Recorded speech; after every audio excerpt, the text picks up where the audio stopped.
afternoon, students. આજે વાત કરીશું ગાઈસ કેમિસ્ટ્રી અને આપણું ચેપ્ટર છે સ્ટાન્ડર્ડ 12 નું સોલિડ સ્ટેટ ઘન અવસ્થા. Very important chapter guys. આ ચેપ્ટરમાંથી કોઈ એમસીક્યુ ના માર્ક્સ જવા ન જોઈએ, કારણ કે બહુ ઓછા સૂત્ર છે. જેમ કે ઘનતાનું સૂત્ર છે, સાદો ઘન, બીસીસી, એફસીસી, એના 2-4 સૂત્રો છે ખાલી. અને ઇન શોર્ટ ગાણિતિક ક્વેશ્ચનમાં 2-4 સૂત્ર પર આધારિત એમસીક્યુ વારંવાર રિપીટ થાય છે.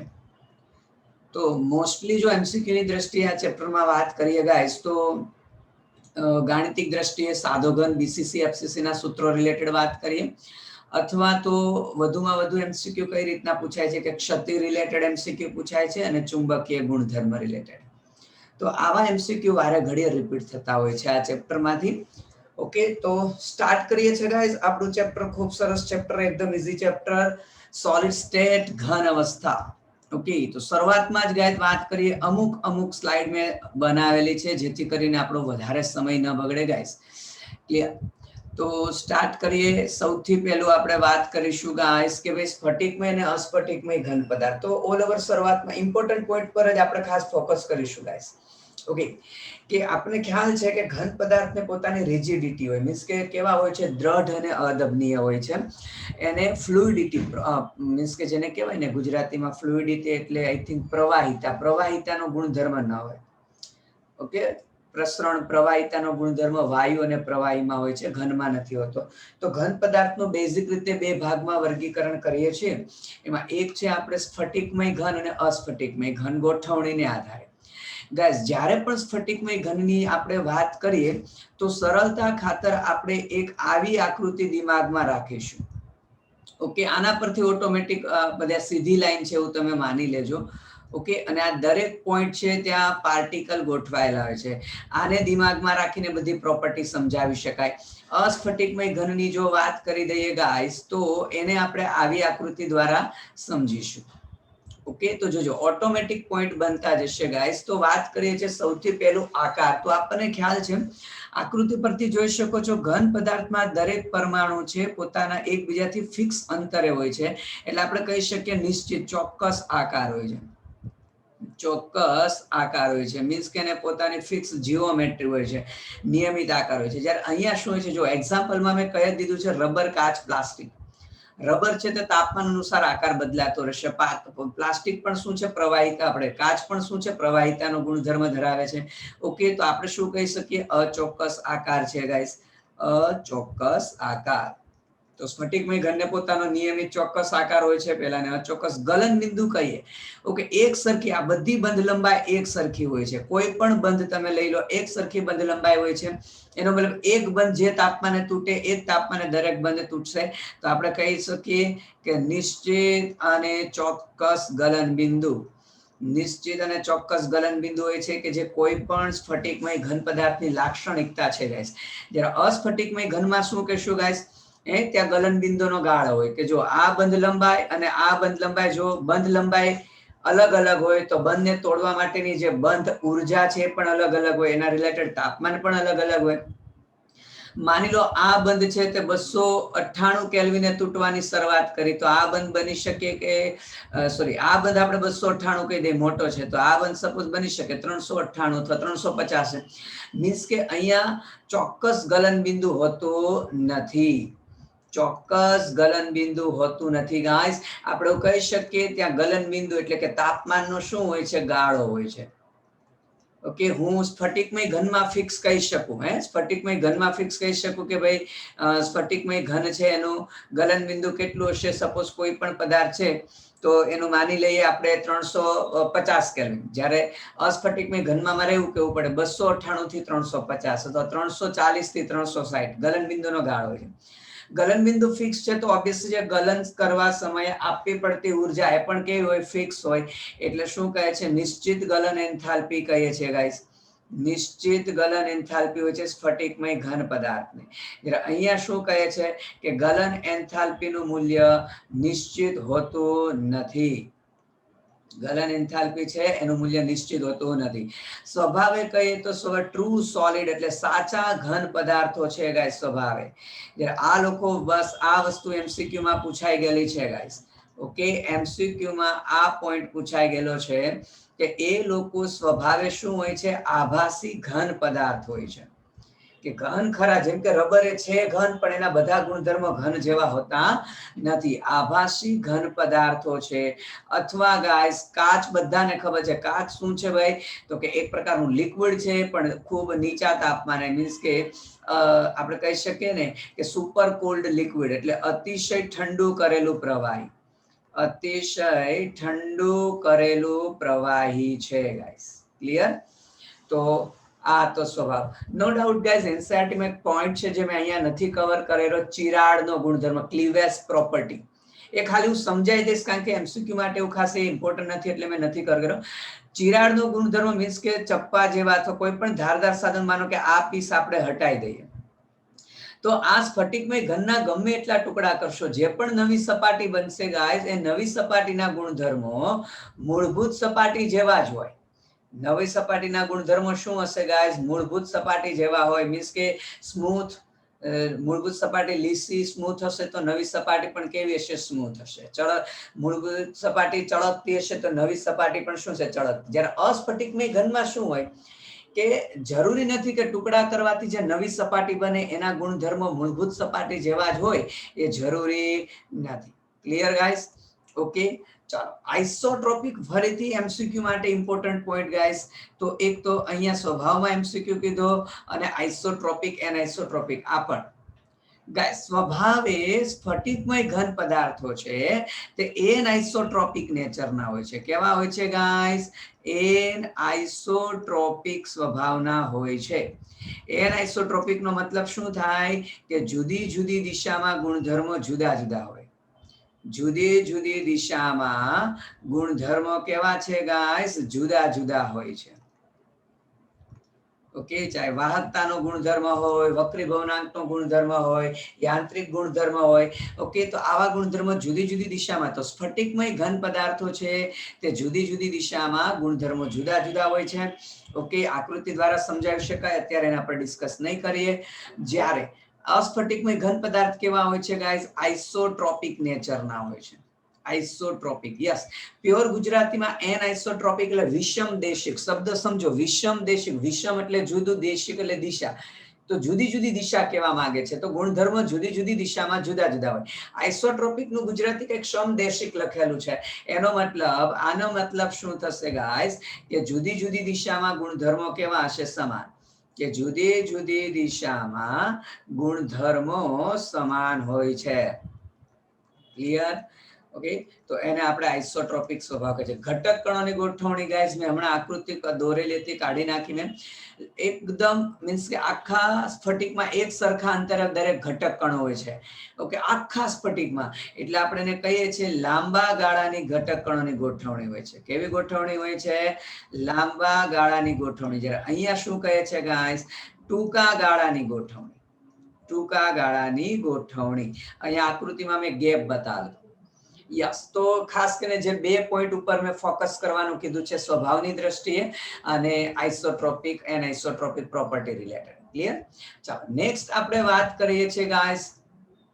યસ, તો ફરીથી ઘન પદાર્થનું વર્ગીકરણ આપણે જોઈએ છે આંતરઆણ્વીય આકર્ષણ બળોને આધારે. કે આંતરઆણ્વીય આકર્ષણ બળને આધારે ઘન પદાર્થનું વર્ગીકરણ મુખ્યત્વે 4 રીતે કરી શકીએ છીએ ગાઈઝ આપણે. એક તો કહીએ છીએ આપણે આણ્વીય ઘન પદાર્થ. ઓકે, આણ્વીય ઘન પદાર્થમાં ફરી પાછા પેટા 3 પ્રકાર કહીએ છીએ આપણે. ઓકે, અધ્રુવીય ઘન પદાર્થ, ધ્રુવીય ઘન પદાર્થ અને હાઇડ્રોજન બંધ ધરાવતા ઘન પદાર્થ. ઓકે, તો પહેલું છે આણ્વીય ઘન પદાર્થ, એક છે આયનીય ઘન પદાર્થ, ધાત્વિક ઘન પદાર્થ અને સહસંયોજક અથવા જાળીદાર ઘન પદાર્થ આપણે કહીએ છીએ.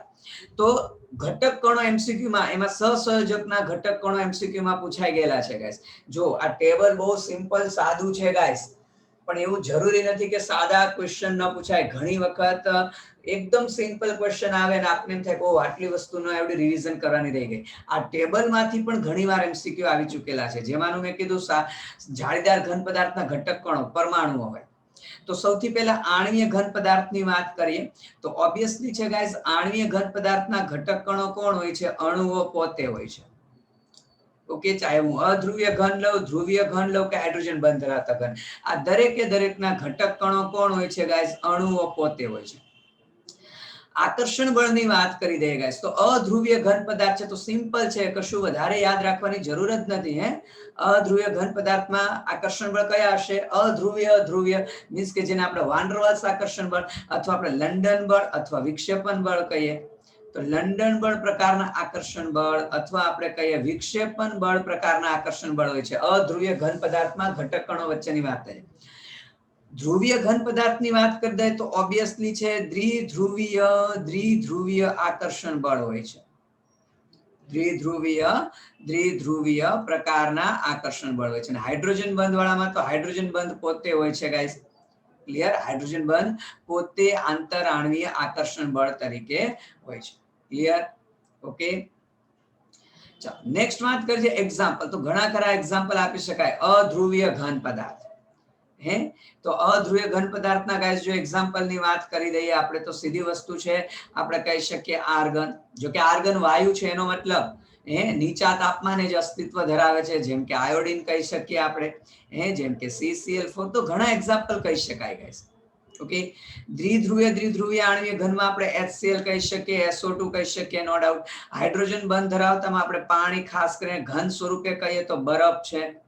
ઓકે, બરફ આપણે વાત કરીએ છીએ. ભૌતિક સ્વભાવની વાત કરી દઈએ તો ઓબ્વિયસલી છે ગાઈસ, આ દરેક ઓરડાના નો ડાઉટ આયોડિન ઘન પદાર્થ છે, બાકી CCl4 લિક્વિડ હોય, આર્ગન વાયુ હોય. તો સીધી વસ્તુ છે, ઓરડાના તાપમાને તો એકદમ મીન્સ કે લોકો પ્રવાહી કે વાયુ અવસ્થામાં રહેવા કરે એટલે એકદમ કેવા હશે? મૃદુ સ્વભાવના હશે. એકદમ મૃદુ સ્વભાવના. સેમ ટુ સેમ આ લોકો પણ કેવા હશે? કારણ કે SO2 વાયુ છે, HCl હોય તે બને ત્યારે લિક્વિડ હોય, આપણે વાયુ હોય, પણ એનું જલીય દ્રાવણ બનાવીશું તો લિક્વિડ બનાવીશું. ઓકે, બરફ આપને ખબર છે સખત હોય છે. યસ, પણ અધ્રુવીય ઘન કરતા ધ્રુવીય ઘન પદાર્થો છે એ ભલે બંને મૃદુ લેખા, પણ અધ્રુવીય કરતા ધ્રુવીય ઘન પદાર્થની સખ્તાઈ થોડીક વધારે હોય છે. ઓકે, વિદ્યુતના કેવા હોય છે? ઓબ્વિયસલી છે અવાહક હોય છે ગાઈસ. વિદ્યુતના કેવા હોય છે?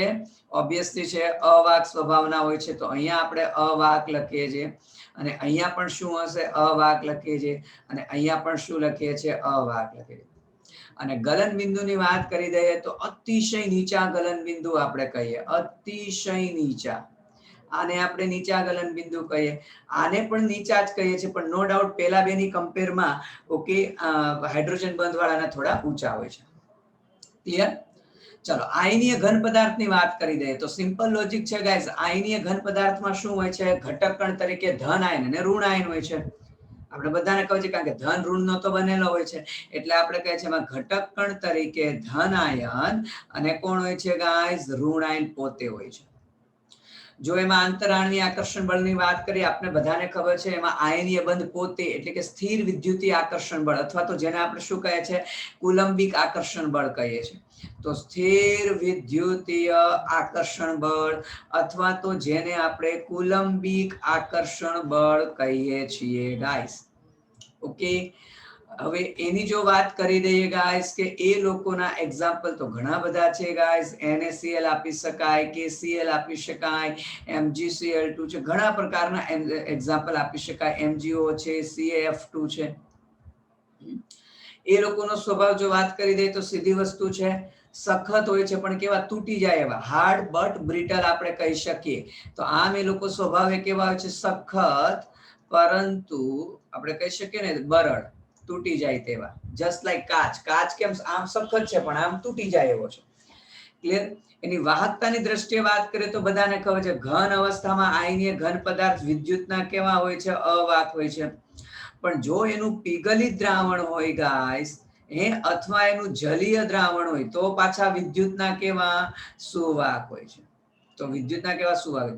ગાઈસ મગજમાં ફિટ કરી દેજો, આયનીય ઘન પદાર્થ એવા પદાર્થ છે કે જેના ગલન બિંદુ સૌથી ઊંચા, સહસંયોજક કરતા પણ ઊંચા, એટલે હું લખું છું સૌથી ઊંચા. જોજો સ્ટુડન્ટ ઘણીવાર ટીક કરે, આ MCQ પણ પૂછાઈ ગયો છે, નીચેના પૈકી કયા પ્રકારના ઘન પદાર્થના ગલન બિંદુ સૌથી ઊંચા હોય છે ગાઈસ? એ સ્ટુડન્ટ સહસંયોજક ટીક કરે છે. નહીં ગાઈસ, હકીકતમાં આયનીય ઘન પદાર્થના ગલન બિંદુ સૌથી ઊંચા હોય છે. કોના? આયનીય ઘન પદાર્થના ગલન બિંદુ સૌથી ઊંચા હોય છે ગાઈસ, સહસંયોજકના નથી હોતા. નેક્સ્ટ આપણે જો વાત કરી દઈએ ગાઈસ, ઓકે ધાત્વિક ઘન. ધાત્વિક ઘનમાં શું હોય છે? ઇલેક્ટ્રોન સમુદ્ર નમૂનો. ધાત્વિક ઘનમાં ઇલેક્ટ્રોન સમુદ્ર નમૂનો કહે છે, એટલે કે વિસ્થાનીકૃત ઇલેક્ટ્રોન વચ્ચે પરમાણુ કર્નલ હોય છે, ધન આયન હોય છે. ક્લિયર? તો આપણે શું કહે છે ધાત્વિક ઘનમાં, કે લખીશું આપણે વિસ્થાનીકૃત ઇલેક્ટ્રોન સમુદ્રમાં રહેલા ધન આયન, અથવા તો સાદી ભાષામાં લખી નાખો વિસ્થાનીકૃત ઇલેક્ટ્રોન અને ધન આયન, એટલે આપણા પરમાણુ કર્નલ. ધન આયન એટલે કોણ છે ભાઈ? પરમાણુ કર્નલ છે. ક્લિયર? એમાં આકર્ષણ બળની વાત કરીએ તો ધાત્વિક બંધ પોતે જે આકર્ષણ બળ તરીકે હોય છે. ધાત્વિક બંધ ઉદાહરણમાં ઘણા આપી શકીએ છીએ આપણે, Fe છે, કોપર છે, એલ્યુમિનિયમ છે, ઘણા બધા આપણે એક્ઝામ્પલ આપી શકીએ છીએ. એ લોકોના જો સ્વભાવની વાત કરીએ, ભૌતિક સ્વભાવ, તો હકીકતમાં એ તમને હવે બુકમાં એ પ્રકારે લખેલું છે ગાઈસ, કે સખત મજબૂત, પણ ઘણા સોડિયમ ધાતુ છે પણ નરમ છે. ઓકે, તો ઓલ ઓવર એવું કહી શકીએ મોટા ભાગની ધાતુઓ કેવી હોય છે? સખત હોય છે, મજબૂત હોય છે ગાઈસ. ઓકે, જો એની વિદ્યુતીય વાહકતાની વાત કરીએ તો ગમે તે અવસ્થા હોય, ઘન અવસ્થા, પીગલિત અવસ્થા, જલિત અવસ્થા, એટલે હું શોર્ટમાં લખી દઉં છું, દરેક અવસ્થામાં વિદ્યુતની કેવી હોય છે ગાઈસ? સુવાહક હોય છે. અને એના ગલનબિંદુ, હવે એકચ્યુઅલી આમાંય ગલનબિંદુનો ગાળો હોય, જેમ કે સોડિયમનું ગલનબિંદુ નીચું છે પણ Fe કહું તો ઊંચું છે. ક્લિયર? પણ નોર્મલી વાત કરીએ તો ઊંચા ગલનબિંદુ હોય છે. ગલનબિંદુ કેવા હોય છે ગાઈસ? ઊંચા હોય છે. ઓકે, તો વાત કરીશું, અહીંયા આપણે એવું કહી દીધું સૌથી ઊંચા ગલનબિંદુ, અને અહીંયા આપણે વાત કરીએ છીએ ઊંચા ગલનબિંદુ. ઓકે, ચલો નાવ લાસ્ટ આપણે વાત કરીએ સહસંયોજક અથવા જાળીદાર ઘન પદાર્થની વાત કરીએ છીએ. તો સહસંયોજક અથવા જાળીદાર ઘન પદાર્થમાં ઘટક કણ તરીકે પરમાણુઓ પોતે હોય છે. ઓકે, એમાં બંધ તરીકે સહસંયોજક બંધ પોતે હોય છે. સહસંયોજક બંધ પ્રકારના આકર્ષણ બળ હોય છે. એના જો ઉદાહરણની વાત કરી દઈએ તો ઘણા પ્રકારના છે, જેમ કે આપણે કહી દઈએ છીએ હીરો છે, સિલિકોન કાર્બાઇડ જેને કાર્બોરન્ડમ કહેવાય, સિલિકા છે, SiO2, પણ એમાં ગ્રેફાઇટ અલગ એટલા માટે લખીએ છીએ, ગ્રેફાઇટ આપણે કાઉસમાં લખીશું અપવાદ. શું કામ? હમણાં આપણે ગુણધર્મો વાઇઝ શીખતા જઈએ છીએ. તો સીધી વસ્તુ છે, સહસંયોજક ઘન પદાર્થો જનરલી સખત અને મજબૂત સ્વભાવના હોય છે. ઓકે, સખત અને મજબૂત સ્વભાવના છે. જ્યારે ગ્રેફાઇટ કેવું છે ગાઈઝ? નરમ છે. કારણ કે આપણે ગ્રેફાઇટની રચના આપણે પી બ્લોકમાં શીખી ગયા. જો ત્યાં હીરો અને ગ્રેફાઇટ રિલેટેડ પી બ્લોકમાં જે વાત કરી આપણે 11મા ધોરણના પી બ્લોકમાં, એ દરેક MCQ અહીંયા પણ પૂછી શકાય કે ગ્રેફાઇટ ઊંજણ તરીકે વર્તાય છે, ગ્રેફાઇટમાં sp2 સંકરણ કાર્બનનું, હીરામાં sp3. ઓકે, ગ્રેફાઇટમાં સમતલીય બંધ સહસંયોજક હોય પણ સમતલની વચ્ચેના બંધ વાંડરવાસ હોય, એટલે ગ્રેફાઇટમાં સ્તર એકબીજા પર ખસી શકે છે, એટલે વિદ્યુતનું સુવાહક છે. ઓકે, તો અહીંયા આપણે શું કહીએ છીએ ગાઈસ, કે જનરલી સહસંયોજક ઘન પદાર્થો વિદ્યુતના અવાહક હોય છે, પણ ગ્રેફાઇટ કેવું છે ભાઈ? સુવાહક છે. ક્લિયર? અને એના ગલનબિંદુ આપણે શું કહીએ છીએ ભાઈ? ઊંચા ગલનબિંદુ કહે છે. પણ સૌથી ઊંચા મેં કીધું આયનીય ઘન પદાર્થ. તો સિમ્પલ ટેબલ હતું, નો ડાઉટ. નેક્સ્ટ વાત કરી દઈએ છીએ ગાઈઝ આપણે. ઓકે, કે ગાઈઝ ઘન પદાર્થમાં સમમિતિ, જો કે નીટમાં બને ત્યાં સુધી આ ટોપિક નથી, પણ છતાં આપણે પછી આને એક વખત ડિસ્કસ કરી લઈએ, કારણ કે 2-4 વસ્તુ જ આપણે દિમાગમાં રાખી છે. કે ઘન પદાર્થમાં જો સમમિતિની વાત કરી દઈએ તો ઓલ ઓવર એક તો હોય સમમિતીય સમતલ. ઘન પદાર્થમાં એક તો શું હોય? સમમિતીય સમતલ. કુલ સમમિતીય સમતલ કેટલા હોય છે ગાઈસ? તો કુલ સમમિતીય સમતલ 9 હોય છે. કઈ રીતે? તો જો આ રીતે. તો ધ્યાન આપો કે રેક્ટેંગલ, હવે જો આ ડિટેલમાં સમજાવવા જાવ તો બહુ વાર લાગે. ટૂંકમાં સમમિતીય સમતલ એટલે આપણે એવું કહી શકીએ, પદાર્થમાં એવું કાલ્પનિક સમતલ કે જો વચ્ચેથી કાપી નાખીએ તો એક ભાગ જેવો જ બીજો ભાગ બને, અથવા એક ભાગનું પ્રતિબિંબ બીજો ભાગ હોવો જોઈએ. તો રેક્ટેંગલ અથવા ગુજરાતીમાં કહીએ લંબચોરસ સમતલ, બરોબર છે? તો આપણે કહીએ છે રેક્ટેંગ્યુલર પ્લેન અથવા તો લંબચોરસ સમતલ, જો આપણે કહી દઈએ. ઓકે, તો લંબચોરસ સમતલ ગાઈસ એમાં 3 હોય છે. ઘન પદાર્થમાં રેક્ટેંગ્યુલર સમતલ કેટલા હોય છે? 3. અને ડાયાગોનલ એટલે વિકર્ણ સમતલની જો વાત કરી દઈએ, વિકર્ણીય સમતલ આપણે કહી દઈએ ડાયાગોનલ. તો ડાયાગોનલ અથવા તો આપણે જેને કહે છે વિકર્ણીય, વિકર્ણમાં સમતલ ધારી લેવાનું. વિકર્ણમાં, ઓકે, સામસામેની ધાર વચ્ચેનું સમતલ ધારી લો, એને વિકર્ણીય સમતલ કહેવાય. ઓકે, તો વિકર્ણીય સમતલ કેટલા હોય છે ગાઈસ? એમાં 6 હોય છે. એટલે ઓલ ઓવર જોવા જાવ તો કુલ સમતલ કેટલા છે ભાઈ? કુલ સમતલ 9 છે. કુલ સમતલ કેટલા છે ભાઈ? 9. એ રીતે સમમિતિ અક્ષમાં ગાઈસ, સમમિતિ અક્ષમાં two fold axis. Two fold axis નો મતલબ જો ટોટલ હું તમને સમજાવવા કરું ગાઈસ, તો આખો આ જે રોટેશન છે એ 360 ડિગ્રી હોય.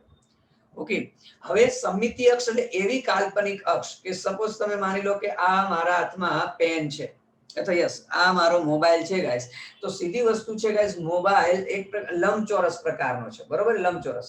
પણ આ ને હું આ માની લો આ એક અક્ષ ધારી લઉં છું, તો અક્ષને અનુલક્ષીને હું મોબાઈલનું કેટલા ડિગ્રી રોટેશન કરાવું જેથી કરીને આકારમાં કોઈ ફેર પડે નહીં. તો તમે જોઈ શકો છો મેં 180 ડિગ્રીનું રોટેશન કરાવ્યું.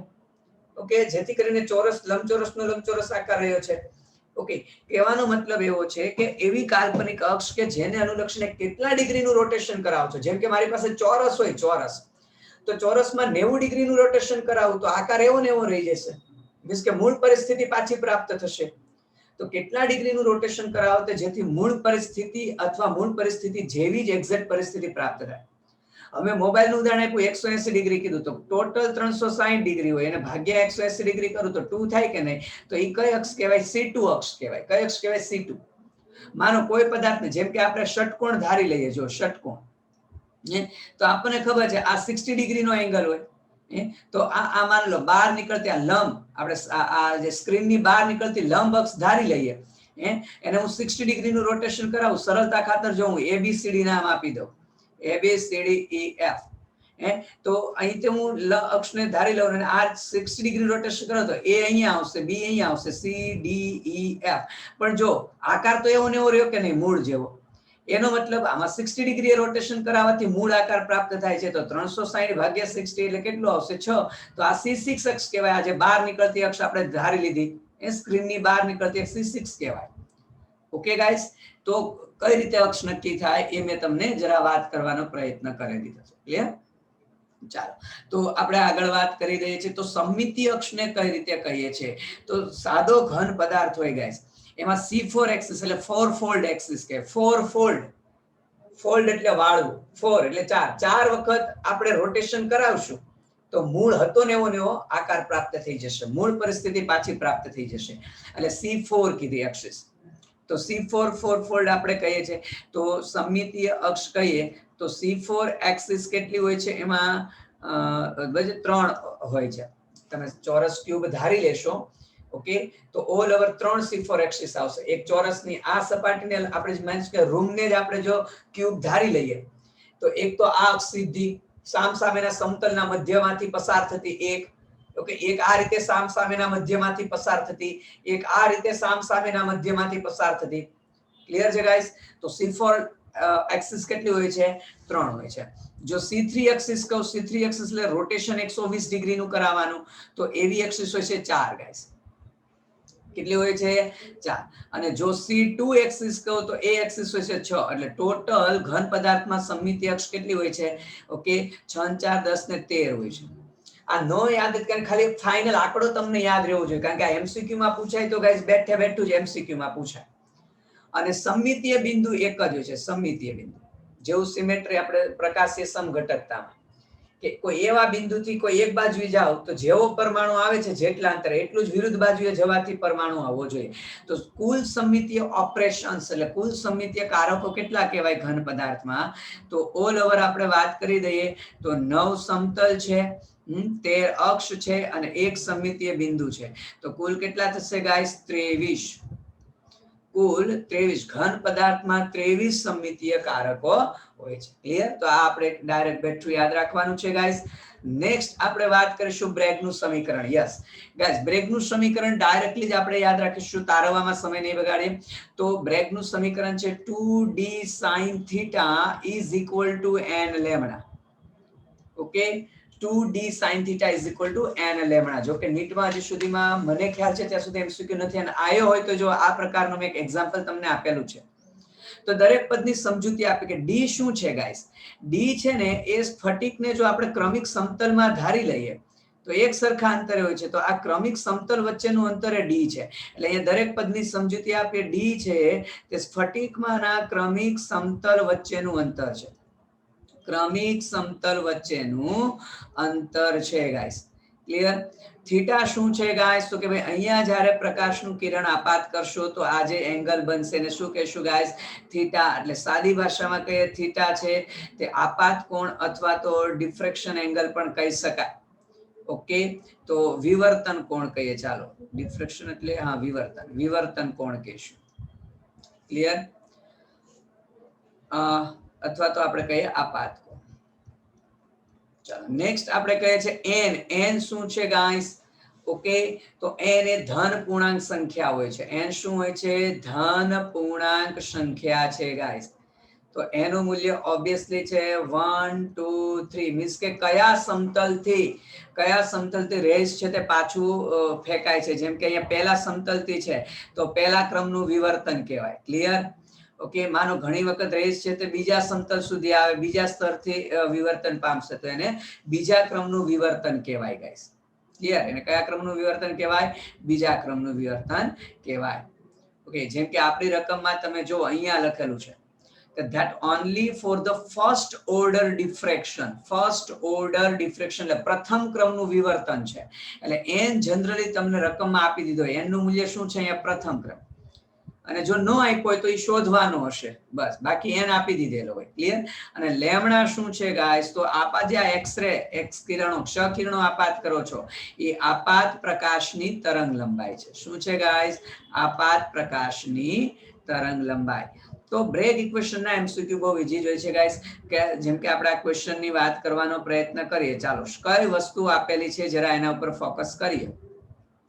કે calculate lambda for the x-rays. એટલે આપણે સૂત્રમાં લેમડા શોધવું છે તો પહેલી વસ્તુ લેમડાને કરતા બનાવી દઈએ તો 2d sin theta upon n. ચલો, લેમડા આપણે અલ્ટિમેટલી શોધવું છે. 2 થીટા આપણને આપેલું છે. ઓકે, 2 થીટા આપેલું છે 16.8 ડિગ્રી. તો ઓબ્વિયસલી જે ખાલી થીટા શું થઈ જશે? ભાગ્યા 2 કરી નાખશું.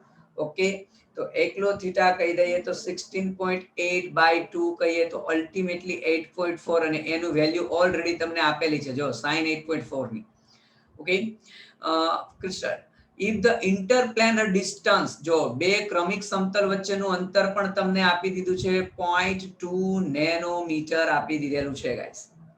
ઓકે, 0.2 નેનોમીટર આપી દીધેલું છે. જો આપણે નેનોમીટરનું નેનોમીટરમાં રાખશું તો આપણો લેમડાનો આન્સર એ નેનોમીટરમાં આવશે. કશો વાંધો નહીં. ઓપ્શનમાં જે એકમમાં પૂછ્યું એ એકમમાં શોધી લેવાનું. Okay, and that only for the first order diffraction. એટલે n ની વેલ્યુ 1 છે તો બધી વેલ્યુ છે આપણે ખાલી પુટ અપ કરવાની છે. 2.2 નેનોમીટર રાખીએ. sin થીટા ની વેલ્યુ ડાયરેક્ટ આપી દીધી છે 0.146. પ્રથમ ક્રમનું વિવર્તન છે તો ગાઈઝ અહીંયા જે આવશે આપણો શું આવશે? નેનોમીટરમાં આપણો આન્સર આવશે. ક્લિયર? તો આ તું બ્રેક સમીકરણ 2d sin theta and lambda. Guys દરેક ઇક્વેશન તારવી શકાય પણ મેં કીધું કોમન એન્ટ્રન્સમાં ડાયરેક્ટ ઇક્વેશન આવડે. આમે પરીક્ષામાં તારવવાનો તમારી પાસે સમય નથી. ઇક્વેશન આવડવું જોઈએ 2d sin theta is equal to n lambda. Clear? નામ આપણે લેટાઇસની વાત કરીએ છીએ ગાઈઝ. શેની વાત કરીએ છીએ? લેટાઇસ. કે લેટાઇસ કોને કહેવાય? તો સીધી વસ્તુ છે કે બિંદુઓની ગોઠવણી. જેમ કે આપણે કોઈ સ્ફટિક બનાવવો છે, સીધી વસ્તુ છે ગાઈઝ. ઓકે, ચાલો, કે આ રીતે સ્ફટિકમાં ઘટક કણો અથવા બિંદુઓ છે આ રીતે ક્રમાનુસાર ગોઠવાયેલા છે. જો કે આવર્તનીય ગોઠવણી શબ્દ મેં વાપરેલો છે ગાઈઝ. આવર્તનીય એટલે આવર્ત કોષ્ટકની જેમ કે કન્ટિન્યુ એક સરખો હરોળ બનતી જાય છે, કોલમ બનતી જાય છે. રિપીટિંગ ગોઠવણી આવર્તનીય ગોઠવણી. ઓકે, કે મેં શું લખેલું છે કે બિંદુઓની એવી આવર્તનીય ગોઠવણી ગાઈસ કે જેમાં કોઈ પણ એક બિંદુની આસપાસનું પર્યાવરણ એ અન્ય કોઈ પણ બિંદુના આસપાસના પર્યાવરણ એટલે એન્વાયરમેન્ટ જેવું હોવું જોઈએ. ટૂંકમાં સરાઉન્ડિંગ પરિસ્થિતિ, આજુબાજુની પરિસ્થિતિ સેમ રહેવી જોઈએ. જો હવે માનો આ પરમાણુને ધારી લો તો આ જેટલું અંતર છે એની આજુબાજુ અથવા જેવા પરમાણુ છે એવા જ કદાચ હું આ પરમાણુ ધારી લઉં તો એટલા જ અંતરે એવા જ પરમાણુ હોય. સપોઝ આને ધારી લઉં. ટૂંકમાં એક સરખે સરાઉન્ડિંગ પરિસ્થિતિ હોવી જોઈએ. તો બિંદુઓની જે આ પ્રકારની ગોઠવણી છે ગાઈસ એને આપણે શું કહીએ છીએ? ઓકે, લેટિસ અથવા તો લેટાઇસ કહીએ છીએ. બિંદુઓની આ પ્રકારની ગોઠવણીને આપણે લેટિસ અથવા તો લેટાઇસ કહીએ છીએ. તો no doubt 2 dimensional lattice, દ્વિપરમાણુય lattice હોય, ત્રિપરમાણુય હોય. અને ત્રિપરમાણુય લેટાઇસ હોય તો સીધી વસ્તુ છે આપણે એને ક્રિસ્ટલ લેટાઇસ કહીશું. એનું આપણે આગળ ઉપર હમણાં જ વાત કરીશું. સૌથી પહેલા વાત કરીએ છીએ ગાઈઝ આપણે દ્વિપરિમાણીય લેટાઇસ. કે દ્વિપરિમાણમાં ટોટલ 5 પ્રકારની લેટાઈસ છે. સ્ક્વેર એટલે સમચોરસ પ્રકારની ગાઈસ. તો આ છે તે લેટાઈસ બિંદુઓ છે દરેક. તો એમાં આપણે એટલું દિમાગમાં રાખવાનું છે. પહેલી વસ્તુ તો દ્વિપરિમાણમાં કેટલી લેટાઈસ છે? 5. કઈ કઈ? તો કે સ્ક્વેર એટલે સમચોરસ પ્રકારની, રેક્ટેન્ગ્યુલર એટલે લંબચોરસ પ્રકારની, હેક્સાગોનલ એટલે ષટકોણીય પ્રકારની, પેરેલેલોગ્રામ એટલે આઈ થિંક સમાંતર બાજુ ચતુષ્કોણ પ્રકારની, અને રોમ્બિક ને રોમ્બિક જ કહે છે, રોમ્બિક પ્રકાર. તો એમાં શું હોય છે કે સ્ક્વેર મીન્સ કે નજીકના પરમાણુઓને જોડવાથી સ્ક્વેર બનતો હોય, અહીંયા નજીકના પરમાણુઓને જોડવાથી લંબચોરસ બનતું હોય, અહીંયા ષટકોણ બનતું હોય, અહીંયા સમાંતર બાજુ ચતુષ્કોણ બનતો હોય, અહીંયા રોમ્બિક રચના બનતી હોય. તો દરેકમાં આપણે ધાર અને એંગલનો રિલેશન ખબર હોવી જોઈએ. હવે જો એમસીક્યુ માટે કયું અગત્યનું બને ગાઈસ? જે અલગ પડતું હોય. તમે બધા જો આ એ અને બી ધારી છે, બધામાં ધારીનો સંબંધ સમાન છે સિવાય કે રેક્ટેન્ગ્યુલર. અહીંયા જો અહીંયા a does not equal to b છે. ઓકે, અહીંયા a does not equal to b છે. બાકી બધામાં તમે જો a equal to b, a equal to b, a equal to b, a equal to b. બીજું એંગલ તો સીધી વસ્તુ સ્ક્વેરમાં 90 ડિગ્રી હોય, રેક્ટેન્ગ્યુલરમાં 90 ખબર છે, ષટકોણમાં 60 ડિગ્રી હોય. હમણાં આપણે આગલી સ્લાઇડમાં આપણે ષટકોણનું અક્ષ સમજાવતી વખતે ઉદાહરણ આપેલું હતું. અહીંયા શું હોય છે? Does not equal to 90 degree, અને રોમ્બિકમાં ગાઈસ 60 ડિગ્રી નહીં હોય, 90 ડિગ્રી હોય. તો મેઇન એમસીક્યુ આપણો એ બને, એક તો દ્વિપરિમાણીય લેટાઈસ કેટલી હોય? 5. બીજો એમસીક્યુ ધારી વચ્ચેનો સંબંધ અને ખૂણા વચ્ચેનો સંબંધ. ખૂણા તો ખાસ બહુ ડિફરન્સ નથી, પણ ધારી વચ્ચેનો પૂછાય છે. એક અગત્યનો પોઈન્ટ આમાં એ પણ આપણે નોટ કરીશું ગાઈસ, કે દ્વિપરિમાણીય લેટાઈસમાં કેમ પેન્ટાગોનલ પ્રકારની નથી હોતી? કે પેન્ટાગોનલ પંચકોણીય પ્રકારની, પેન્ટાગોનલ પ્રકારની લેટાઈસ બજે દ્વિપરિમાણીય લેટાઈસમાં એનો સમાવેશ નથી, મીન્સ કે એનું અસ્તિત્વ નથી. શું કામ? તેવું કહી શકાય જનરલી પેન્ટાગોનલ છે એમાં જે બંધ કોણ હોય છે ગાઈસ, એંગલ 108 ડિગ્રીનો હોય છે, અને 108 ડિગ્રી એંગલ એ 360 ના કોઈ ગુણકમાં કે ભાગાકારમાં નથી ગાઈસ. ઓકે, એટલા માટે મીન્સ કે આપણે એમસીક્યુ પૂછાઈ શકે કે ભાઈ દ્વિપરિમાણીય લેટાઈસમાં પેન્ટાગોનલનો સમાવેશ કેમ નથી થતો? તો પેન્ટાગોનલ છે એમાં બંધ કોણ ગાઈસ 108 ડિગ્રી છે, જે 360 ડિગ્રીના ગુણાંક કે ભાગાકારમાં છે ને, એટલા માટે ગાઈસ પેન્ટાગોનલનો સમાસ થતો નથી. ક્લિયર? ચાલો નેક્સ્ટ આપણે વાત કરવાનું છે. યસ, હવે આવે છે સ્ફટિક લેટાઈસ. મીન્સ કે ત્રિપરિમાણમાં જો લેટાઈસની વાત કરવી હોય ગાઈસ તો શું આવશે? સ્ફટિક લેટાઈસ. ત્રિપરિમાણમાં વાત કરવી હોય તો, અને એની લાક્ષણિકતાઓ. તો સ્ફટિક લેટાઈસ અને એની લાક્ષણિકતામાં વાત કરી દઈએ તો ઓલ ઓવર સ્ફટિક લેટાઈસની ડેફિનેશન શું આપીએ છે? કે બિંદુઓની અવકાશમાં તમે જોઈ શકો છો ગાઈસ, આ એક પ્રકારે યસ એક પ્રકારે આ આખું કલેક્ટિવલી સ્ફટિક લેટાઈસ છે, કે બિંદુઓ ત્રિપરિમાણમાં ગોઠવાયેલા છે. બરાબર? બિંદુ કહો ગાઈસ એટલે હમણાં આપણે લાક્ષણિકતામાં કહીશું ત્યાં કોઈ ઘટક પણ રહેલો હોય. તો ઓલ ઓવર સ્ફટિક લેટાઈસ કહીએ કે બિંદુઓની અવકાશમાં ત્રિપરિમાણીય ગોઠવણી. અવકાશમાં ત્રિપરિમાણીય ગોઠવણી ને આપણે શું કહીએ છીએ ગાઈસ? સ્ફટિક લેટાઈસ કહીએ છીએ. ઓકે, બિંદુઓની અવકાશમાં ત્રિપરિમાણીય ગોઠવણીને આપણે શું કહે છે ગાઈસ? ઓકે, સ્ફટિક લેટાઈસ કહીએ છીએ. ઓકે, એની લાક્ષણિકતાની જો વાત કરી દઈએ ગાઈસ કે એની લાક્ષણિકતા શું છે? ચાલો આ વસ્તુ તો તમને પણ કદાચ ખબર હશે જ, કે પહેલી લાક્ષણિકતા શું કહે છે? કે અવકાશમાંનું જે આ પ્રત્યેક બિંદુ છે, અહીંયા જે આપણે આ જે દર્શાવેલું છે તે, એ અવકાશમાંનું પ્રત્યેક બિંદુ, કે અવકાશ માનું પ્રત્યેક બિંદુ, અથવા તો એને લેટિસ બિંદુ અથવા શું કહે છે? લેટિસ સ્થાન કહે છે. કે અવકાશમાંના અથવા લેટિસમાંના પ્રત્યેક બિંદુને કહે છે, સોરી. ઓકે, ચાલો શું લખીએ છીએ? કે લેટિસમાંના પ્રત્યેક બિંદુને આપણે શું કહે છે ગાઈસ? પ્રત્યેક બિંદુને લેટિસ બિંદુ કે લેટિસ સ્થાન કહે છે. લેટિસ બિંદુ કે શું કહેવાય છે? લેટિસ સ્થાન કહેવામાં આવે છે. ઓકે, લેટિસમાંનું પ્રત્યેક બિંદુ એ લેટિસ બિંદુ કે લેટિસ સ્થાન કહે છે. આ પહેલી લાક્ષણિકતા. બીજી લાક્ષણિકતા શું કહે છે ગાઈસ આપણે? ઓકે, હવે મેં એવું કીધું કે અહીંયા માની લો લેટિસ બિંદુ મેં ડ્રો કરેલું છે, એનો મતલબ એવું કે અહીંયા પોઝિશન ખાલી નથી, સ્થાન ખાલી નથી. અહીંયા કોઈ પણ એક ઘટક કણ તો છે જ તે ગાઈસ. તો પ્રત્યેક બિંદુ છે ને એ ઘટક કણનું પ્રતિનિધિત્વ કરે. ઘટક કણ તરીકે ગાઈસ અણુ પણ હોઈ શકે, પરમાણુ પણ હોઈ શકે, આયન પણ હોઈ શકે. ટૂંકમાં ત્યાં સ્થાન ખાલી નથી. ત્યાં સ્થાન ખાલી નથી. તો શું કહીએ છીએ આપણે ગાઈસ?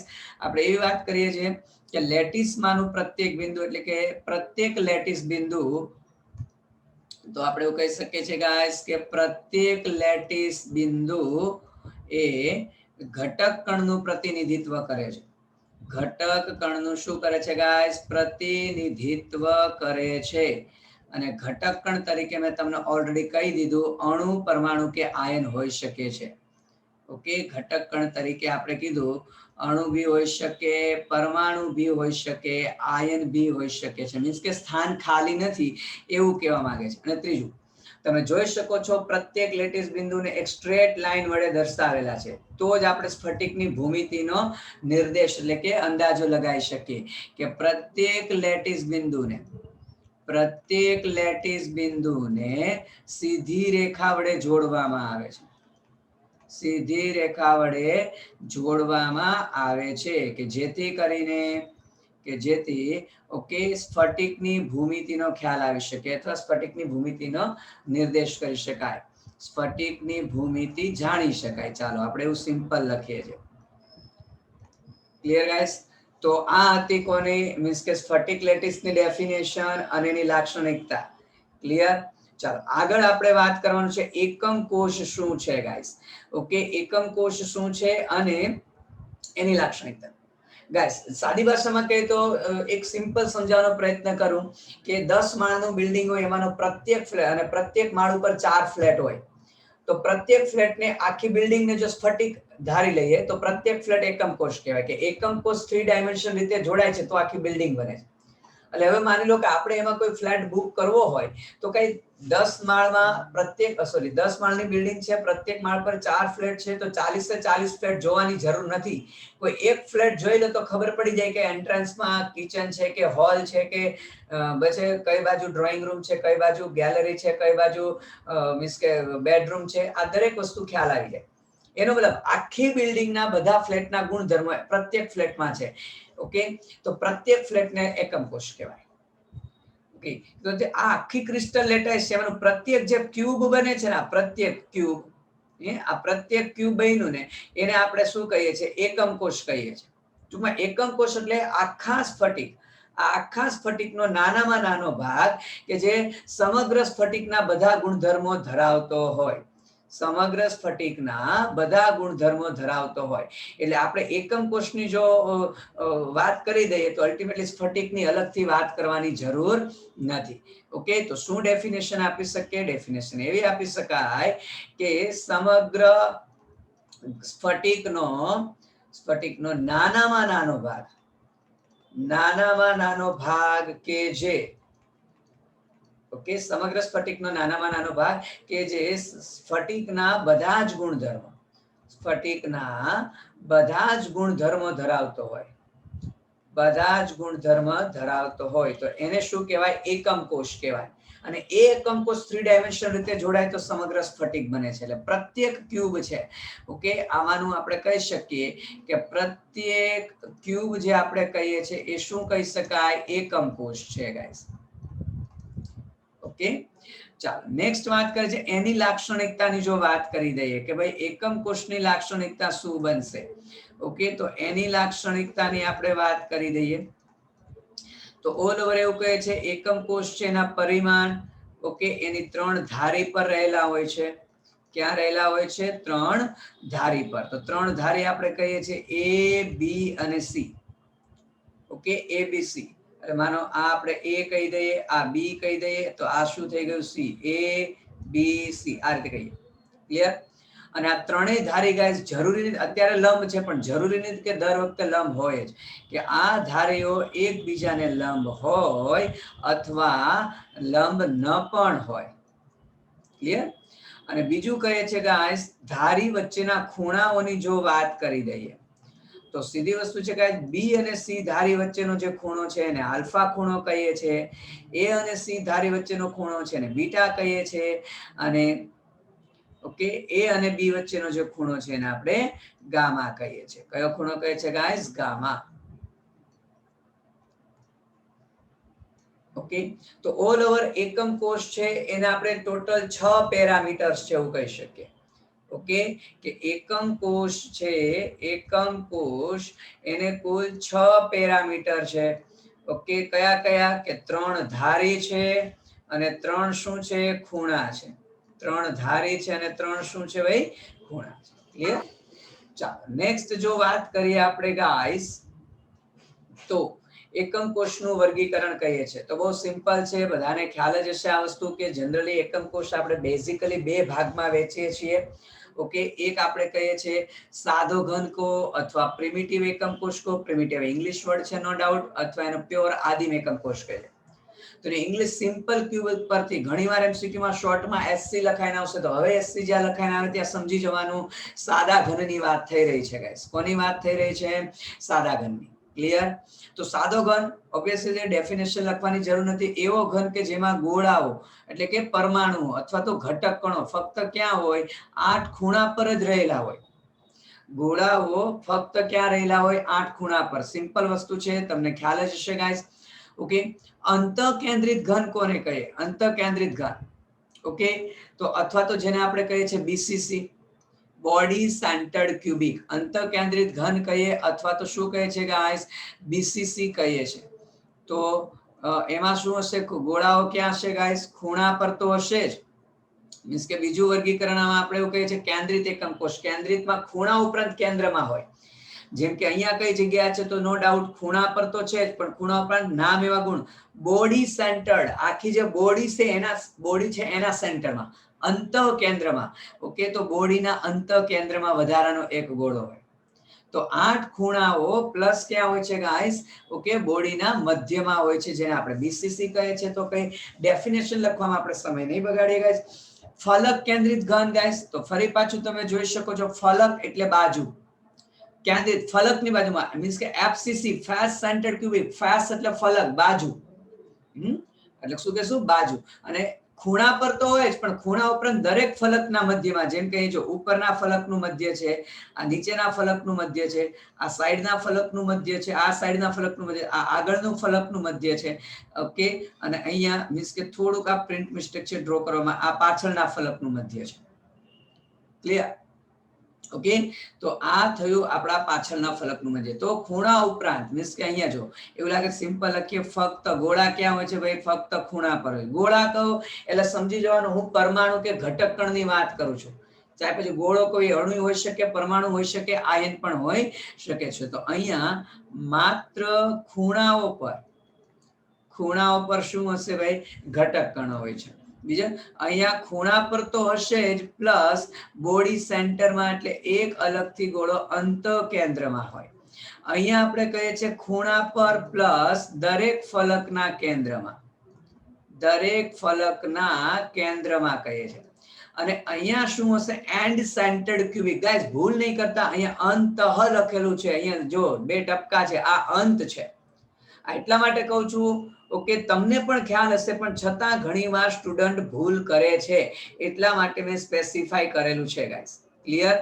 ઓકે, તો ખૂણા પર ઉપરાંત કોઈ પણ 2 ફલક, પણ 2 ફલક એટલે સામ સામેની હોય છે. કોઈ પણ નો મતલબ પણ સામ સામેની. ઓકે, આ ફલકના કેન્દ્રમાં છે, તેની સામેની ફલકના કેન્દ્રમાં જવું જોઈએ. સપોઝ ઉપર હોત તો નીચે જ હોય એમ. ટૂંકમાં 6 ફલકમાંથી 4 ફલકના કેન્દ્રમાં હોય. 6 ફલકમાંથી 4 ફલકના કેન્દ્રમાં નહીં હોય, ફક્ત 2 ફલકના કેન્દ્રમાં જ હશે. ક્લિયર?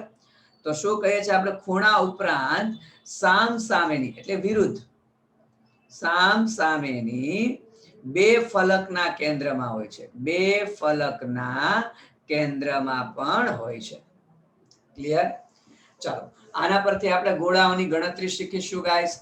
એ પણ ઘણીવાર એમસીક્યુ માં પૂછાય છે. તો પહેલી વસ્તુ તો કોઈ પણ ઘન હોય, ઓકે, કોઈ પણ ઘન પદાર્થ છે એ સીધી વસ્તુ છે. ઘન પદાર્થને ખૂણા કેટલા હોય ગાઈસ? 8 હોય. ઓકે, ઘન પદાર્થને ખૂણા 8 હોય. અને પ્રત્યેક ખૂણો, જરા આગળની આકૃતિ એક વખત ફરી પાછી જોઈ લઈએ. આ આકૃતિની વાત પાછી કરીએ છીએ ગાઈસ. ઓકે, તો તમે સપોઝ આ ખૂણાને ધારી લો તો એ પ્રત્યેક ખૂણો છે તો બીજા ઉપરના 4 અને નીચેના 4 વચ્ચે, મીન્સ કે માની લો એપાર્ટમેન્ટમાં 4 ફ્લેટની એક્ઝેક્ટ ઉપર 4 ફ્લેટ અડેલા છે અને એક્ઝેક્ટ એની ઉપર બીજા 4 ફ્લેટ છે, તો જો વચ્ચેના ખૂણામાં આપણે હોલ પાડીએ તો એક સાથે આપણે 8 રૂમ જોઈ શકીએ. ઉપરના ચારેયને માં હોલ પડે એટલે ઉપરના ચારેય રૂમને જોઈ શકીએ, નીચેના ચારેય રૂમને જોઈ શકીએ. ઓકે, તો ખૂણો છે તો ઓબ્વિયસલી છે ગાઈસ 8 વડે ઘેરાયેલો છે, એટલે જો એનું દાન આપણે કહીએ તો ખૂણા વાળો મીન્સ કે ખૂણા પર જો કોઈ પરમાણુ કે ગોળો હોય તો ખૂણા પરનો ગોળો કેટલું દાન આપે? 1/, પોતાનો 8મો ભાગ દાન આપે. એટલે જે કાઉસમાં લખું છું દાન આપતો ભાગ લખું છું કે પોતે 8મો ભાગ ડોનેટ કરશે. ઓકે, ખૂણા 8 હોય. ઓકે, ફલકની વાત કરીએ ગાઈસ, ફલકની કોઈ પણ ઘન પદાર્થને ફલક એટલે બાજુ કેટલી હોય ભાઈ? ઓકે, ફલક છે તે 6 હોય છે.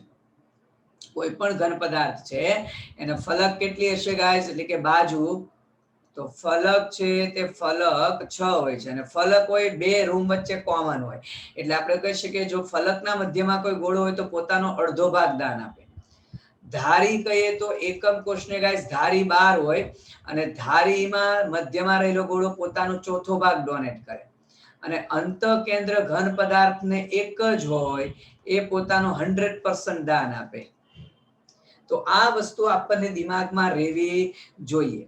જો ગાઈસ એ દ્રષ્ટિએ સાદા ઘનમાં આપણે ગણતરી કરવાનો પ્રયત્ન કરીએ તો સાદા ઘનમાં કેટલા ગોળાઓ સમાઈ શકાય? તો સાદા ઘનમાં ખાલી કયા છે? ગોળાઓ ખૂણા પર જ છે અને ખૂણા 8 હોય અને પ્રત્યેક ખૂણા વાળો ગોળો કેટલું દાન આપે? 1/8. તો સાદા ઘનમાં વધુમાં વધુ એક ગોળો સમાવી શકાય. ઓકે, સાદા ઘનમાં વધુમાં વધુ કેટલો ગોળો સમાવી શકાય? 1. એટલે ગોળો, પરમાણુ, આયન, અણુ ગમે તે કહો, ગોળો કહો એટલે ઘટક કણની વાત કરજો. જો અંત કેન્દ્રમાં તમે જોઈ શકો છો ખૂણા પર છે, ખૂણા કેટલા હોય? 8. ફરી પોતે 1/8 ડોનેટ કરે. અંતર કેન્દ્ર કેટલું? 1 છે તે 100% ડોનેટ કરશે. તો બીસીસી માં ઓલ ઓવર કેટલા ગોળા સમાવી શકાય? 2 ગોળા સમાવી શકાય. બીસીસી માં 2 ગોળા સમાવી શકાય ગાઈસ. જો એફસીસી ની વાત કરીશું તો ખૂણા પર છે તો ફરી પાછું ખૂણા 8 હોય, પ્રત્યેક ખૂણા વાળો 1/8 ડોનેટ કરશે. પ્લસ દરેક ફલકના કેન્દ્રમાં ફલક આપણે કીધું 6 હોય અને દરેકે દરેકના કેન્દ્રમાં ફલકની મધ્યવાળો 1/2 ડોનેટ કરે. તો ઓલ ઓવર 1 + 3 થશે એટલે એફસીસી માં 4 ગોળા સમાવી શકાય. ગાઈસ એફસીસી પૂછે, એચસીપી પૂછે, એફસીસી પૂછે, સીસીપી પૂછે, એચસીપી પૂછે, આ બધામાં 4 ગોળા સમાવી શકાય. નો ડાઉટ એચસીપી જો કોરન્ડમ પ્રકારનું સ્ટ્રક્ચર હોય તો એમાં 6 ગોળા આવે, પણ આઈ થિંક એ નીટ લેવલે નથી. ઓકે, ફરી પાછો અંત કેન્દ્રિત ઘનમાં ખૂણા છે, ફરી ખૂણા 8 હોય, ખૂણા પર રહેલો ગોળો પોતાનો 8મો ભાગ ડોનેટ કરે અને 2 જ ફલકના કેન્દ્રમાં છે તો 2 ફલક અને કેન્દ્ર, ફલકના કેન્દ્ર વાળો 1/2 ડોનેટ કરે તો ફરી 1 + 1 2. તો ઈસીસી માં પણ 2 ગોળાઓ સમાવી શકાય.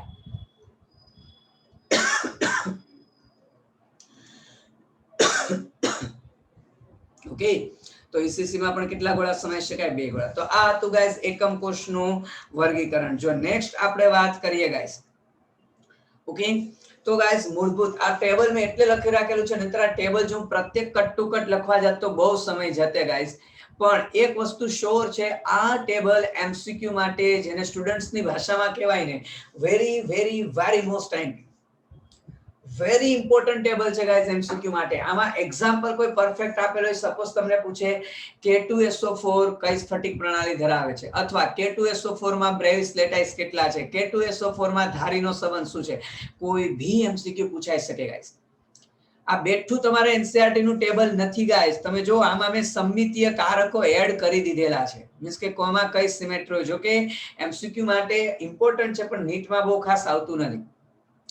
તો કોઈ પણ સ્ફટિક પ્રણાલી તમે જોઈ શકો છો, મૂળભૂત સ્ફટિક પ્રણાલી 7 પ્રકારની છે: ઘનિત, ટેટ્રાગોનલ, ઓર્થોરોમ્બિક, મોનોક્લિનિક, હેક્સાગોનલ, રોમ્બોહેડ્રલ અને ટ્રાઇક્લિનિક. તો મૂળભૂત સ્ફટિક પ્રણાલી 7 પ્રકારની છે, પણ એ સ્ફટિક પ્રણાલી જુદી જુદી. જો આ બ્રેવિસ લેટાઇસ, આ બ્રેવિસ લેટાઇસ અથવા જેને શક્ય વિચલન કહેવાય, કે જે સ્ફટિક પ્રણાલી છે એમાં ઘટક કણોની ગોઠવણીમાં વિચલનને લીધે જે રચના બને, અને બ્રેવિસ લેટાઇસ કે મેથેમેટિશિયન હતા બ્રેવિસ, બ્રેવાઇસ, એના ઉપરથી નામ આપેલું છે. ઓકે, તો તમે જોઈ શકો છો અહીંયા કુલ બ્રેવિસ લેટાઇસ કે ભાઈ ઘનિત પ્રકારની પ્રણાલીમાં કુલ બ્રેવિસ લેટાઇસ 3. તો જો સાદો ઘન, બીસીસી, એફસીસી, આ શું છે ગાઈસ?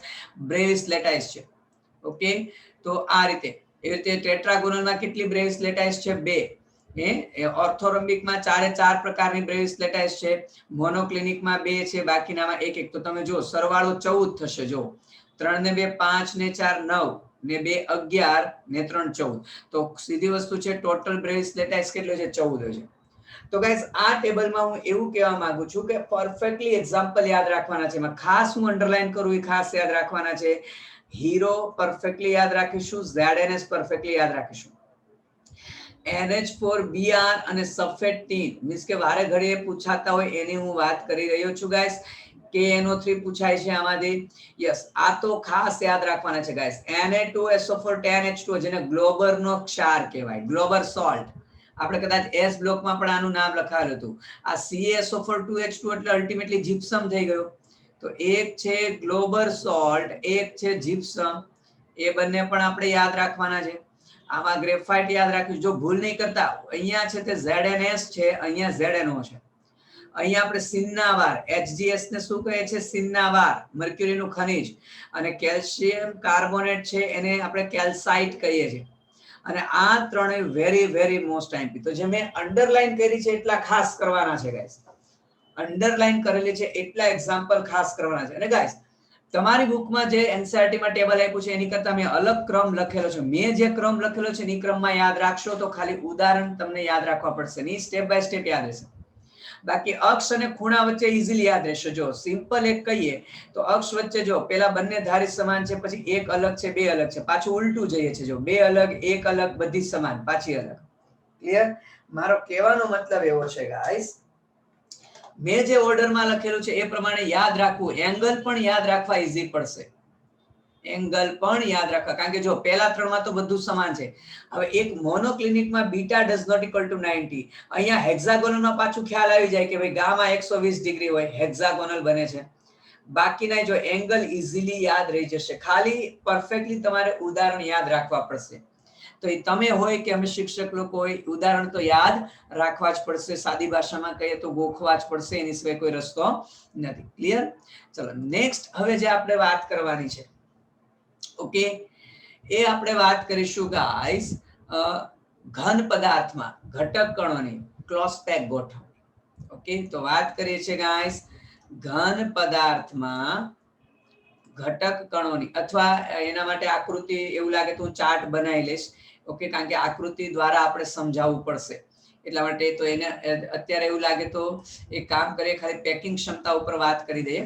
કારણ કે ઓલી ક્લોઝ પેક ગોઠવણીમાં મારે અમુક આકૃતિઓ તમને દર્શાવવી પડશે, એમાં અમુક સમજાવવા માટે જરૂર પડશે. અને 3 ડાયમેન્શન આકૃતિ છે એ 2 ડાયમેન્શનમાં આપણે દોરીને સમજાવવા મુશ્કેલ પડે. એવું લાગે તો આકૃતિનો ડાયરેક્ટ ફોટોગ્રાફ લઈ લઈશ. ઓકે, તો કાલે આપણે ટોપિક એવું લાગે તો લેશું. તો ગાઈસ પહેલા આપણે વાત કરીશું પેકિંગ ક્ષમતાની. કોની વાત કરીશું? પેકિંગ ક્ષમતા. અથવા ગાઈસ ઘણીવાર એને ફેરવીને પૂછવું હોય તો પેકિંગ ઘનત્વ પણ કહેવાય. શું કહેવાય? પેકિંગ ઘનત્વ. ગાઈસ નામ ઉપરથી ખ્યાલ આવે છે પેકિંગ ક્ષમતા, પેક કરવાની ક્ષમતા. પ્યોર ગુજરાતીમાં પહેલી વખત આવા શબ્દો આવેલા છે, કંઈક સંવૃત સંકુલિત રચના એવું કંઈક આવેલું છે. સંવૃત સંકુલિત રચના અથવા સંકુલિતની ગણતરી એવું કંઈક છે. ઓકે, પણ એવા શબ્દ ઉપર બહુ ભાર નહીં મૂકે. જનરલી ગુજરાતીમાં પણ પેકિંગ ક્ષમતા પણ આવે છે, એ જ વર્ડ આવે છે. તો પેક કરવાની ક્ષમતા કે ભાઈ મારી પાસે કોઈ ડબ્બો છે, એ ડબ્બામાં હું બોલ મૂકું છું, તો બોલ દ્વારા ડબ્બાનું જે ટોટલ કદ હતું એ બોલ દ્વારા કેટલું કદ રોકાશે? બસ વ્યાખ્યા પતી ગઈ. તો ડબ્બો છે એ આપણો એકમ કોષ છે, તો એકમ કોષના કુલ કદ પૈકી ગોળાઓ દ્વારા કેટલું કદ રોકાશે એની ટકાવારી. લો વ્યાખ્યા બની ગઈ, ગોખવાની જરૂર નથી ગાઈસ. ઓકે, કે એકમ કોષના કુલ કદ પૈકી, એકમ કોષના કુલ કદ પૈકી ગોળાઓ દ્વારા રોકાયેલા, ગોળા લખો એટલે મેં હજુ કહું છું ગાઈસ પરમાણુ સમજી જાઓ, પરમાણુ, અણુ, આયન, કે ગોળાઓ દ્વારા રોકાયેલા કદની ટકાવારી. ને શું કહેવાય? પેકિંગ ક્ષમતા. એટલે પેકિંગ ક્ષમતાને શોર્ટમાં કહીએ તો પેકિંગ ફ્રેક્શન પીએફ કહેવાય. તો સિમ્પલ, મેળવેલ માર્ક્સ છેદમાં કુલ માર્ક્સ ગુણ્યા 100 એને ટકાવારી કહેવાય. તો મેળવેલ માર્ક્સ એટલે ગોળાઓ દ્વારા રોકાયેલું કદ એને મેળવેલ માર્ક્સ.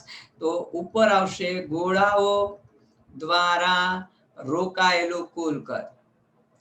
ગોળાઓ દ્વારા રોકાયેલું કુલ કદ. ક્લિયર છે?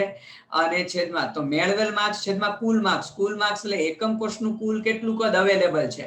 તો અહીંયા નીચે લખીશું એકમ કોષનું કુલ કદ.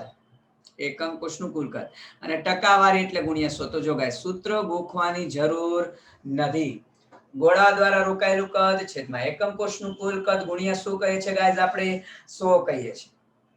ઓકે, તો હવે જે ડાયરેક્ટલી ફોર્મ્યુલા રાખીશ એ જ આપણે દિમાગમાં પરફેક્ટલી ફિટ કરવાના છે. જેમ કે સાદો ઘન.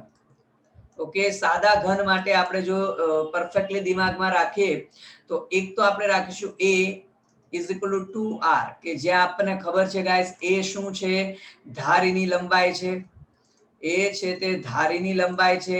r છે તે ગોળાની ત્રિજ્યા છે. r છે તે ગોળાની ત્રિજ્યા છે. ક્લિયર? બીજી વસ્તુ, સાદા ઘનમાં જો આપણે વાત કરી દઈએ, એકમ કોષનું કદ પૂછેલું હોય તો a ક્યુબ કરી દઈશું. તો એમસીક્યુ માટે જે કામ લાગશે એ જ ફક્ત લખીશ એકમ કોષનું કદ. તો ઓબ્વિયસલી છે a ક્યુબ એટલે 2r રેઝ ટુ ક્યુબ એટલે કે 8r ક્યુબ થઈ જશે. ક્લિયર છે? એકમ કોષનું કુલ કદ 8r ક્યુબ. બીજું આપણે કહીએ ગોળા દ્વારા રોકાયેલી કદની પેકિંગ ક્ષમતા અથવા તો ગોળા દ્વારા રોકાયેલી જગ્યા. જો ઓલ ઓવર તમે જોવા જાવ ને તો એક જ ગોળો છે એટલે 4/3 પાયર ક્યુબ આવે અને છેદમાં 8r ક્યુબ. તો ઓલ ઓવર એનું પેકિંગ ફ્રેક્શન જો લખવાનો પ્રયત્ન કરીએ તો π/6 × 100 થાય. તો આપણે π/6 દિમાગમાં રાખવાનું છે ગાઈસ. π/6 પણ આપણે દિમાગમાં રાખવાનું છે. અને ઓલ ઓવર પેકિંગ ફ્રેક્શન આપણને ખબર છે, એમાં આપણે 52 જનરલી 36% કહીએ છીએ. રાઉન્ડ અબાઉટ વચ્ચે 53% અને 52% જ કહીએ. તો ઓલ ઓવર ખાલી રહેતી જગ્યા કેટલી થશે? ખાલી રહેતી જગ્યા તો 100 માંથી વાત કરી દઈશું તો ઓલ ઓવર કેટલું થઈ જશે? 47.64% ખાલી. રાઉન્ડ અબાઉટ 48% જગ્યા કેવી રહેશે? ખાલી રહેશે. હજુ સાદા ઘનમાં શું યાદ રાખીશું? સવર્ગાંક. સાદા ઘનમાં પ્રત્યેક ગોળાનો સવર્ગાંક કેટલો હોય છે? 6 હોય છે. તો જેટલી વસ્તુ મેં તમને દિમાગમાં ફિટ કરવાની કીધી છે એ વસ્તુ તમને યાદ રહેવી જોઈએ. આ ઘણી કામ લાગવાની છે ગાઈસ. ક્લિયર? π/6 વાળું ખાસ કે ગોળાઓ દ્વારા રોકાયેલી જે જગ્યા છે એ આપણે શું કહે છે? π/6. એ તમને દિમાગમાં પરફેક્ટલી રહેવું જોઈએ. ક્લિયર? તો કામ કરીએ, અહીંયા જ આપણે સવર્ગાંક લખી દઈએ એટલે બાજુમાં હું બીસીસી નું લખી શકું. યસ. તો અહીંયા જો આપણે કહી દઈએ સાદા ઘનમાં સવર્ગાંક કહીએ તો પ્રત્યેક ગોળાનો સવર્ગાંક 6. યસ. તો હવે અહીંયા ગાઈઝ હું બીસીસી માટે વાત કરીશ, બોડી સેન્ટર્ડ ક્યુબિક માટે વાત કરીશ. તો બોડી સેન્ટર ક્યુબિકમાં કઈ વસ્તુ યાદ રાખીશું? એક તો સીધી વસ્તુ છે common formula 4r = √3a. Okay, તો ઓલ ઓવર ત્રિજ્યા શોધવાનું કહેશે તો આપણે r ને કરતા બનાવશું √3a/4. ધારીની લંબાઈ શોધવાનું પૂછશે તો આપણે કહીશું 4r/. ઓકે, તો ઓલ ઓવર 4r/√3 દિમાગમાં આપણે રાખવાનું છે. એના પર કયું શોધવાનું કીધું છે એના પરથી આપણે કરતા બનાવી શકીએ. ક્લિયર? હવે ઇન્ટરેસ્ટિંગ પોઈન્ટ એ વસ્તુ છે ગાઈસ કે 4r એ શું છે? તો કે અંતસ્થ વિકર્ણની લંબાઈ છે. એટલે અંતસ્થ વિકર્ણ એટલે ગાઈસ સામેનો ખૂણો. આ ખૂણો હોય તો એની સામેનો નીચેનો ખૂણો. ક્લિયર? તો અંતસ્થ વિકર્ણની લંબાઈને આપણે c કહે છે. c ની વેલ્યુ છે 4r અથવા તો c ની વેલ્યુ છે √3a. હવે ઘણીવાર તમને શું કહે છે સાદા ઘરમાં, જો તમને ખ્યાલ છે ખૂણા, આ માની લો સામેને ખૂણા વિશે હું વાત કરું છું. ઓકે, બીસીસી માં હું આ અંતવિકર્ણની વાત કરું છું. કોની વાત કરું છું? અંતવિકર્ણ. તો આ નીચેના સમતલનો ખૂણો, આ ગોળો અંતવિકર્ણમાં રહેલો ગોળો, અને આ માનો ઉપરના સમતલનો વિરુદ્ધ ખૂણો. તો જો આ રીતે આપણે અંતવિકર્ણ જો ડ્રો કરી દઈએ, અંતવિકર્ણ, તો સીધી વસ્તુ છે ગાઈસ, આ માની લો જનરલી ખૂણા ઉપર ઋણ આયન હોય તો ઘણીવાર ધનાયન ઋણાયન વચ્ચેનું અંતર પૂછે છે તમને, તો આ ઋણાયનની ત્રિજ્યા થશે આ ઋણાયન, અને જનરલી ઘનિત છિદ્ર છે એમાં ધનાયન હશે તો આ ધનાયનની ત્રિજ્યા r પ્લસ આ ધનાયનની ત્રિજ્યા r પ્લસ. તો ઓલ ઓવર તમે જોવા જાઓ આ અંતવિકર્ણ આપણે શું કીધું છે ભાઈ, અંતવિકર્ણ કીધું છે √3a, √3a. તો √3a છે is equal to 4r, 4r ના બે ભાગ પાડી દીધા, શું થઈ ગયું 2r plus plus 2r minus. ટૂંકમાં આ જ સૂત્રને મેં બે ભાગ પાડી દીધા, 2r plus 2r minus is equal to √3a. Clear? Means કે અંતવિકર્ણ છે એ બે ધનાયનની ત્રિજ્યા ભેગી થાય છે, બે ઋણાયનની ત્રિજ્યા ભેગી થાય. આ સૂત્ર તમને ક્યારે કામ લાગશે, તમે આવા એમસીક્યુ બધા સોલ્વ કર્યા હશે તો ખ્યાલ હશે, અથવા સોલ્વ કરશો ત્યારે ખ્યાલ આવશે. તમને કોઈ ધનાયનની ત્રિજ્યા આપેલી હોય ઋણાયનની શોધવી હોય, અથવા ઋણાયનની ત્રિજ્યા આપેલી ધનાયનની શોધવી હોય, અથવા તમને એમ પૂછ્યું હોય ધનાયન ઋણાયન વચ્ચેનું અંતર જણાવો, એવી રીતે પણ પૂછી શકે. એવા એમસીક્યુ તમે જોયા હશે ગાઈસ. તો ધનાયન ઋણાયન વચ્ચેનું અંતર કેટલું થશે ગાઈસ? અહીંથી જો આ ધનાયન ઋણાયન વચ્ચેનું અંતર આટલું થાય ને, ધનાયન ઋણાયન વચ્ચેનું અંતર. તો જે બ્લુ લાઈન છે શું છે, ધનાયન અને ઋણાયન વચ્ચેનું અંતર છે. ધનાયન ઋણાયન વચ્ચેનું શું છે, અંતર છે. તો અહીંયા જો મારે એટલે ધનાયન ઋણાયન વચ્ચેનું અંતર શોધ્યું તો r plus plus r minus, એટલે હજુ અહીંયા લખી શકું કે ધનાયન ઋણાયન વચ્ચેનું અંતર કેટલું થશે ગાઈસ? તો 2 ને કોમન કાઢી નાખીશ, ધનાયન ઋણાયન વચ્ચેનું અંતર એટલે r plus plus r minus, તો કેટલું થઈ જશે √3a/2 થાય. તો ધનાયન ઋણાયન વચ્ચેનું અંતર પૂછે કે કોઈ પણ એકની ત્રિજ્યા આપેલી અને બીજાની ત્રિજ્યા શોધવી હોય તો આ સૂત્ર તમને કામ લાગશે guys. Very very very important. બીજું જો એનું પેકિંગ ફ્રેક્શનની વાત કરી દઈએ તો √3π/8 ગુણ્યા 100 છે ગાઈસ. આ √3π/8 આપણે દિમાગમાં રાખવાનું છે. અલ્ટિમેટલી સાદુરૂપ આપશો તો 68% છે. તો ઓબ્વિયસલી છે ખાલી રહેતી જગ્યા એ ગોળા દ્વારા રોકાયેલી ન હોય તેવી, તો ખાલી રહેતી જગ્યાની ટકાવારી 100 માંથી બાદ કરી દો તો કેટલી થશે 32%. અને બીસીસી માં ગાઈસ સવર્ગાંકની વાત કરીએ તો બીસીસી માં સવર્ગાંક પ્રત્યેક ગોળાનો જનરલી આપણે કેટલો લઈએ છીએ 8. ગાઈસ એકલા આલ્કલી ધાતુઓ જો કહેવામાં આવે, એકલા આલ્કલી ધાતુઓ તો બીસીસી રચના હોય. તો બીસીસી રચનામાં જો કે આગળ હજી આ એક વખત આવવાનું છે. એકલા આલ્કલી ધાતુઓ કહો તો sodium potassium, caesium chloride, caesium bromide, caesium iodide, આ બધાની બીસીસી રચના છે. આ તમને એટલા માટે કહું છું જેથી કરીને આ જો ખ્યાલ હોય તો ઘણીવાર એમસીક્યુ ના આન્સર તમને ડાયરેક્ટલી ફટાફટ તમે સોલ્વ કરી શકશો જો આ વસ્તુ તમને ખ્યાલ હશે તો. ક્લિયર? ચાલો એવી જ રીતે જો વાત કરી દઈએ બીસીસી પરથી,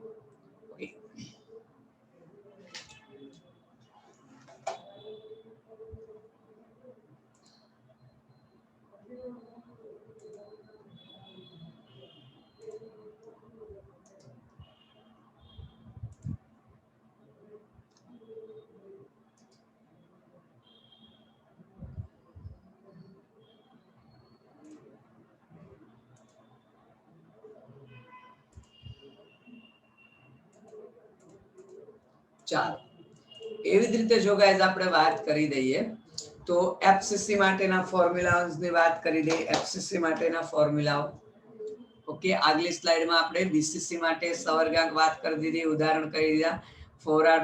હવે જો હવે જેવી મેં બીસીસી માટે વાત કરી છે ને ગાઈઝ એવી જ એફસીસી માટે વાત કરીશું. જોજો આપણે યસ, તો એફસીસી માટે એટલે ફલક કેન્દ્રિત ઘન માટે વાત કરી દઈએ તો એમાં કેટલા કેટલા પોઈન્ટ યાદ રાખીશું. તો એક તો મેં કીધું 4r = √2. જોજો ભૂલ નહીં કરતા, બીસીસી માં √3 હતું, અહીંયા √2a છે. તો ફરી ચાહે ત્રિજ્યા શોધવાની કે તો ત્રિજ્યાને કરતા બનાવી દઈશું. તો √2a/4 અલ્ટિમેટલી a/2 √2 થશે. જો ધારી શોધવાનું પૂછે તો 4r/√2 અલ્ટિમેટલી 2√2r થશે. ઓકે, અહીંયા પણ ગાઈઝ આપણે કહી શકીએ એફસીસી માં કે જે 4r છે ને, હવે જોજો બીસીસી માં અંતસ વિકર્ણની લંબાઈ 4r હતી, અહીંયા ફલકનો વિકર્ણ કહેવાય કે ફલકનો વિકર્ણ છે ગાઈઝ એને b કહેવાય, અને b = 4r હોય અથવા તો √2a હોય. તો ફરી જો ધનાયન ઋણાયન વચ્ચેનું અંતર કે પછી કોઈ એકની ત્રિજ્યા આપેલી હોય બીજાની શોધી તો 4r ના શું કરી દેશો ફરી પાછા બે ભાગ 2r plus 2r minus is equal to root 2a તો ફરી r plus plus r minus કહીએ તો a by 2 સોરી એટલે બે કોમન નીકળે છેદમાં જશે અને √2 ડી જશે એટલે a by √2 થશે તો આ શું થઈ ગયું ધનાયન ઋણાયન વચ્ચેનું અંતર થઈ ગયું ધનાયન અને ઋણાયન વચ્ચેનું અંતર તો તમે આવા એમસીક્યુ બહુ જોયા હશે ગાઈસ અને પૂછાય પણ છે ગાઈસ ઓકે અથવા કોઈ એકની ત્રિજ્યા આપેલી હોય અને બીજાની ત્રિજ્યા શોધી હોય ત્યારે પણ ગાઈસ તમને આ સૂત્ર કામ લાગવાનું છે આ ઉપરાંત જો આપણે વાત કરી દઈએ એફસીસી માં કે પેકિંગ ફ્રેક્શન કહી દઈએ ગાઈસ તો તમારે √3 પાઈ બાય અહીંયા આપણે કહીએ છીએ 8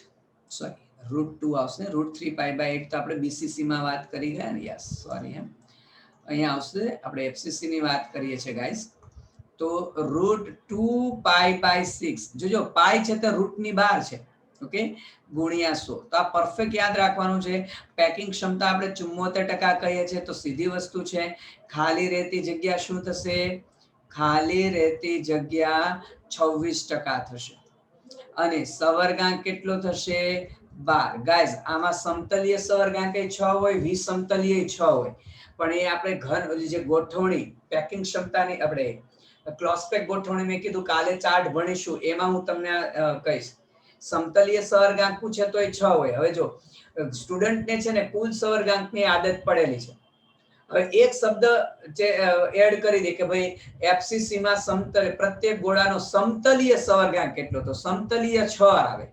વિસમતલીય 6 આવે અને કુલ સવર્ગાંક પૂછે ને તો 12 આવે હવે જો ચોખવટ ન કરેલી હોય તો આપણે કુલ સવર્ગાંક લખવાનો હોય પણ સવર્ગાંકની આગળ સમતલીય શબ્દ કે વિસમતલીય મૂકે તો જવાબ 6 થઈ જાય ક્લિયર એફસીસી રચના જનરલી NaCl હોય ZnS છે ઘણી ખરી રચનાઓ છે મીન્સ કે આલ્કલીના હેલાઇડ સિવાય કે સિઝિયમના હેલાઇડ પાછા કેમ આવે બીસીસી માં ઓકે તો સિઝિયમ સિવાયની આલ્કલીના હેલાઇડની રચના એફસીસી પ્રકારની હોય છે તો આ સૂત્રો આપને કામ લાગવાના છે એમસીક્યુ માટે એ જ રીતે ગાઈસ જો આપણે સ્ફટિકની ઘનતા માટેનું સૂત્ર કહી દઈએ સ્ફટિક શું એકમ કોષની ઘનતા તો તમે જોયું હશે આના પણ એમસીક્યુ આવે છે ગાઈસ તો એકમ કોષની ઘનતા માટેના સૂત્રોની વાત કરી દઈએ આપણે તો એકમ કોષની ઘનતા શું કહે છે all over density is equal to z into m upon a cube into n ફરી મેં કીધું એમ તારવી શકાય પણ આપણે તારવામાં સમય નહીં બગાડીએ દરેક પદની ખાલી સમજૂતી કહી દે કે જે z શું છે તો જે તે એકમ કોષમાં સમાવી શકાતા ગોળાની સંખ્યા એકમ કોષમાં સમાવી શકાતા ગોળાની સંખ્યા છે ગાઈસ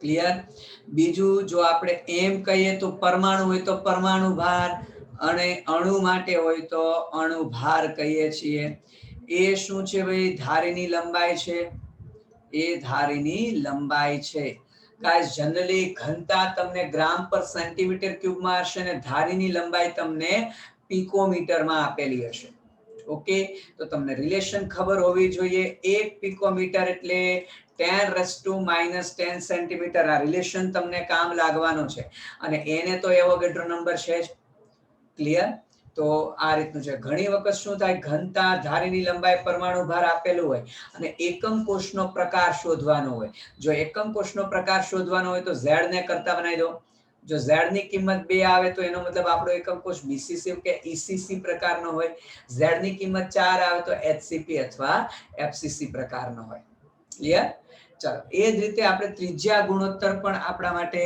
ઇમ્પોર્ટન્ટ કન્સેપ્ટ છે ગાઈસ ઓકે તો વાત કરીશું ગાઈસ ત્રિજ્યા ગુણોત્તર હજુ કહું છું આપણે ક્લોઝપેક ગોઠવણીની વાત બાકી રાખેલી છે કારણ કે મેં કીધું 3 ડાયમેન્શનલ આકૃતિ છે ઓકે એના માટે આપણે આકૃતિની જરૂર પડશે ડ્રો કરવી મુશ્કેલ છે એનો હું ચાર્ટ કાલે એમનેમ સ્લાઇડમાં બજે લેતો આવીશ ત્રિજ્યા ગુણોત્તર એટલે ઓલ ઓવર કોને કહીએ છીએ? ધન આયન અને ઋણ આયનની ત્રિજ્યાના ગુણોત્તરને ત્રિજ્યા ગુણોત્તર. તો r પ્લસ એટલે ધન આયનની ત્રિજ્યા સૂચવે છે, r માઇનસ એટલે ગાઈસ ઋણ આયનની ત્રિજ્યા સૂચવે છે. ક્લિયર? ઓકે. હવે જો ગાઈસ એમાં વાત કરી દે ત્રિજ્યા ગુણોત્તર પરથી આપને જે માહિતી મળે છે, તો એ ટેબલ આપણા માટે વેરી ઇમ્પોર્ટન્ટ છે. r પ્લસ તો એને આધારે એક તો આપણે સવર્ગાંક પણ જાણી શકીશું અને જનરલી આકાર અથવા તો સ્ફટિક રચના પણ જાણી શકાય. ઓકે. ત્રિજ્યા ગુણોત્તરમાં જો આપણે વાત કરી દઈએ ગાઈસ કે જો કોઈ પણ સ્ફટિક પ્રણાલીમાં ત્રિજ્યા ગુણોત્તર 0.155 કરતા પણ ઓછો હોય ત્રિજ્યા ગુણોત્તર, તો જનરલી સવર્ગાંક 2 હોય તો એ આકાર કેવો બને છે ગાઈસ? રેખીય બને છે. જો ત્રિજ્યા ગુણોત્તર 0.155 થી ગાઈસ 0.225 હોય તો સવર્ગાંક 3 બનશે, તો સમતલીય ત્રિકોણ આકાર બનશે. સમતલીય ત્રિકોણ આકાર બનશે.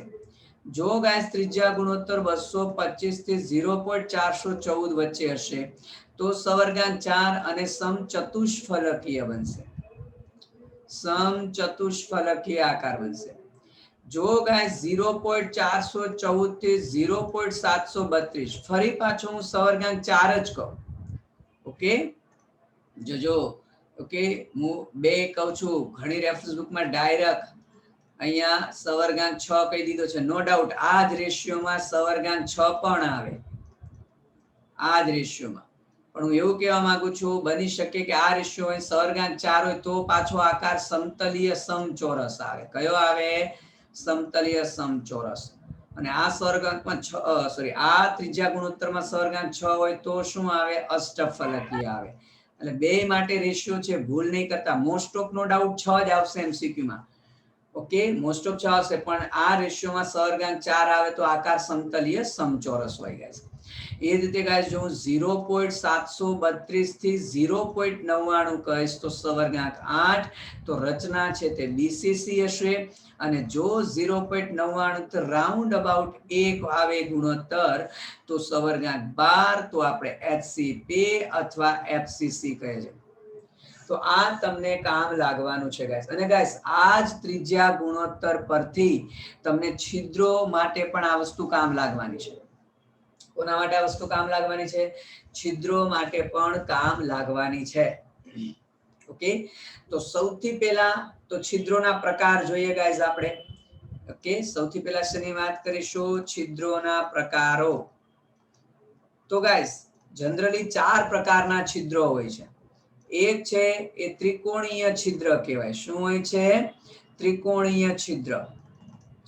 ઓકે, તો ત્રિકોણીય છિદ્રમાં જનરલી શું હોય છે ગાઈસ કે એક જ સમતલના 3 ગોળા વચ્ચે ઘેરાયેલું છિદ્ર, એને ત્રિકોણીય છિદ્ર કહેવાય. અહીંયા ઓકે, સપોઝ આપણે એને આ જે છિદ્ર થશે એને શું કહેશું? ત્રિકોણીય છિદ્ર. ઓકે, તો ત્રિકોણીય છિદ્રમાં કેટલી માહિતી તમને ખબર રહેવી જોઈએ ગાઈસ? એક તો ત્રિકોણીય છિદ્રનો સવર્ગાંક, તો તમે જોઈ શકો છો ગાઈસ ત્રિકોણીય છિદ્ર 3 ગોળા વડે ઘેરાયેલું છે તો સવર્ગાંક 3 થશે. ઓકે, બીજું ત્રિકોણીય છિદ્ર માટે જો રેશિયો કહી દઈએ તો જો આ જ ક્રમમાં જવાનું છે. ઓકે, એવું લાગે તો અહીંયા ક્રમ આપી દઈએ. આ 1 છે, આ સેકન્ડ, આ થર્ડ, આ ફોર્થ, અહીંયા ફિફ્થ, અહીંયા સિક્સ્થ અને અહીંયા 7. કે ત્રિકોણીય છિદ્રની ત્રિજ્યા કહીએ તો small r is equal to 0.155 capital R, અથવા આ જ સૂત્રને આમે લખાય r plus is equal to 0.155 r minus. તો ગાઈસ મેં એટલા માટે આ કહું છું કે અહીંયા જે કેપિટલ, હવે જોજો બધા છિદ્રોમાં જ્યારે હું લખીશ તો હું દરેક વખતે નહીં કહું, ખાલી અહીંયા જો અહીંયા આ r અથવા r પ્લસ લખેલું છે ને. ઓકે, ચાલો કે r અથવા તો જે r પ્લસ છે, આ r એટલે ત્રિકોણીય છિદ્રની ત્રિજ્યા. કે સરળતા ખાતર જો હું જરા આટલો ભાગ તમને અલગથી દર્શાવવાનો પ્રયત્ન કરું કે આ રીતનો છે એ ભાગ, અને અહીંયા ગોળો છે, તો આ ગોળાની ત્રિજ્યા એ અલ્ટિમેટલી સ્મોલ r અથવા ત્રિકોણીય છિદ્રની ત્રિજ્યા કહેવાય. ક્લિયર? તો ગાઈસ અહીંયા હું એક વાર કહું છું, હવે આ નહીં કહું વારે ઘડીએ. ઓકે, તો શું કઈ અહીંયા વાત કરી કે r છે ને એ ત્રિકોણીય છિદ્રની ત્રિજ્યા છે. ત્રિકોણીય છિદ્ર અથવા ધન આયનની ત્રિજ્યા કહેવાય. ધન આયનની ત્રિજ્યા.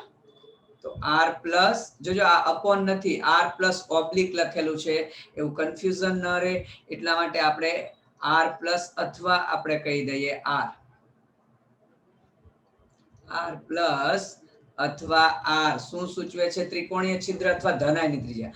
અને કેપિટલ R અથવા ગાઈસ જે મેં લખેલું છે r માઇનસ એ ગોળાની ત્રિજ્યા, ગોળો અથવા તો ઋણ આયનની ત્રિજ્યા સૂચવે છે. તો હવે દરેક છિદ્રો વખતે જ્યારે હું લખું ત્યારે સમજી જવાનું કે r અથવા r પ્લસ ની છિદ્ર અથવા ધનાયની ત્રિજ્યા અને કેપિટલ R અથવા r માઇનસ ની ગોળા અથવા ઋણાયનની ત્રિજ્યા. એટલે દરેક વખતે આપણે લખીશું નહીં.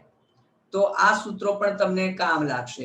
ઓકે, બીજા પ્રકારનું જે છિદ્ર છે જેને આપણે ચતુષ્ફલકીય છિદ્ર કહીએ છીએ. ચતુષ્ફલકીય છિદ્ર, ટેટ્રાહેડ્રલ વોઇડ એટલે ઘણી વખતે ટી વોઇડ તરીકે, ટી છિદ્ર તરીકે પણ શોર્ટમાં લખાઈને આવે. તો એમાં આપણને ખબર છે શું હોય છે કે એક સમતલના 3 ગોળાઓ તો છે જ, નો ડાઉટ. ઓકે, પણ એની ઉપર આ ચોથા બીજા સમતલનો ગોળો હોય છે. ચારેય ગોળા વચ્ચે જે છિદ્ર બન્યું, ઓકે, એને આપણે શું કહીએ છીએ? ઓકે, ચતુષ્ફલક છિદ્ર. એટલે આપણને ખબર છે આ રીતની રચના બનવાની છે, આ ચોથા ગોળાનું છિદ્ર.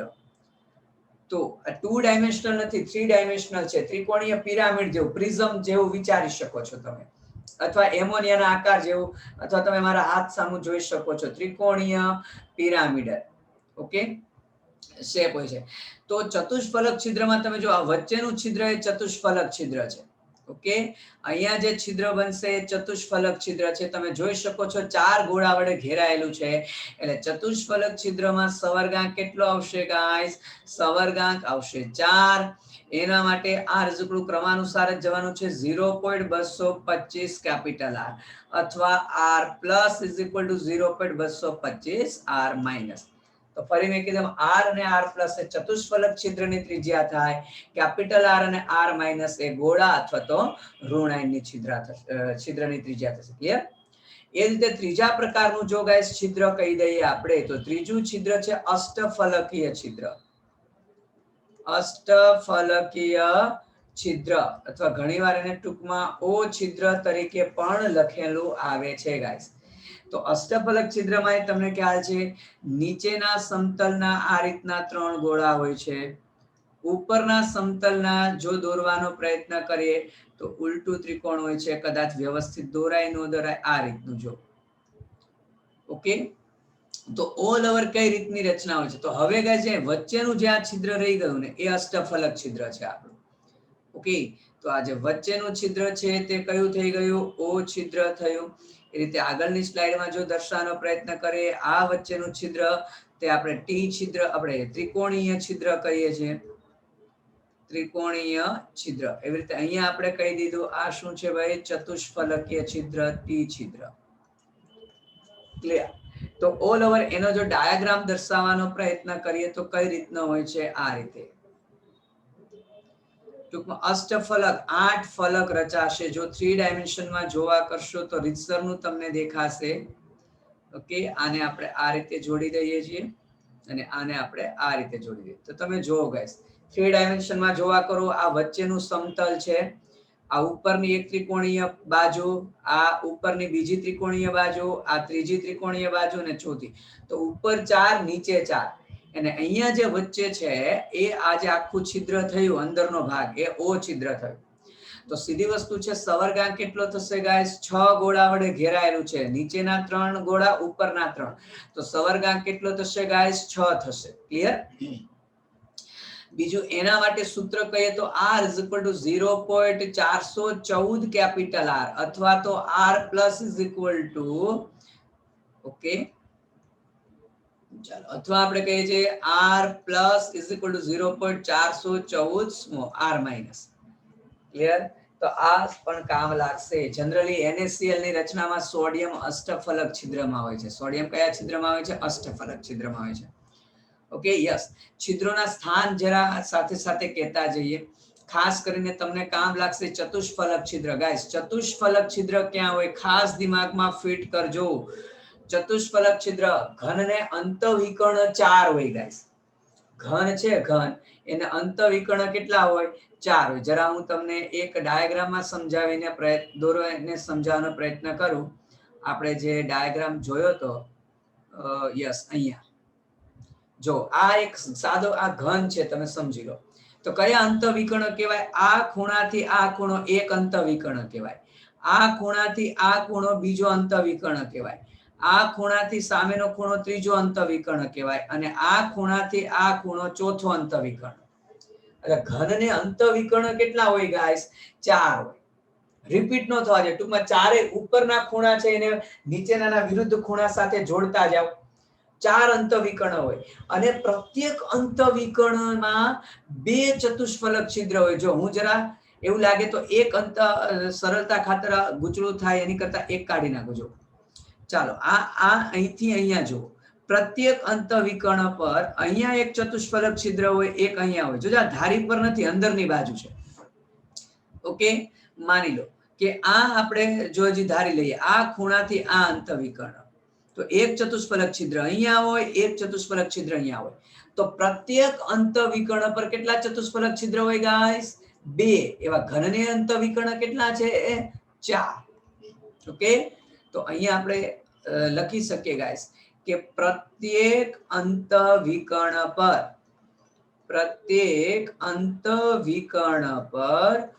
2 ચતુષ્ફલક છિદ્ર હોય. તમને છિદ્રોના સ્થાન ખ્યાલ હોવા જોઈએ. એટલે ચતુષ્ફલક છિદ્ર બધા ઘનની અંદર આવે. એટલે ઓલ ઓવર જોવા જાવ તો કુલ ચતુષ્ફલક છિદ્ર કેટલા થશે ગાઈસ? 8 થાય. પ્રત્યેક અંતઃવિકર્ણ પર 2 અથવા તો પ્રત્યેક નાનો ઘન રચાય છે એમાં 1. જો ફરી પાછો એક બીજા ડાયાગ્રામ દ્વારા એ વસ્તુ ફરી સમજાવવા કરીએ. આ આપણો ડાયાગ્રામ.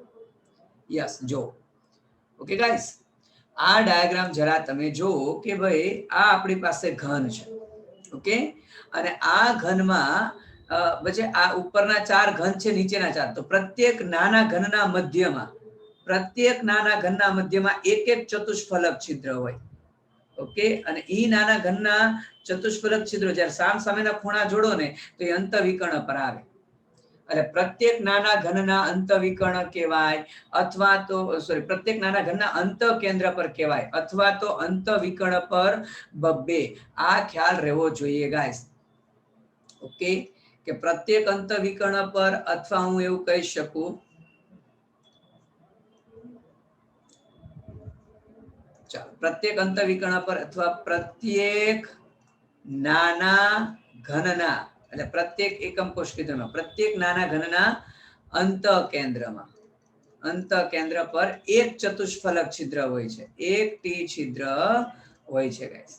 ઓકે, તો ઓલ ઓવર કુલ ટી છિદ્ર કેટલા થશે? 8 થશે. ગાઈસ ખ્યાલ આવે છે હું ટી છિદ્ર ક્યાં કહેવા માંગુ છું? પ્રત્યેક અંતઃવિકર્ણ પર 2 હોય છે. ઓકે, ચાલો જો આપણે આગળ વાત કરી દઈએ અષ્ટફલક માટે.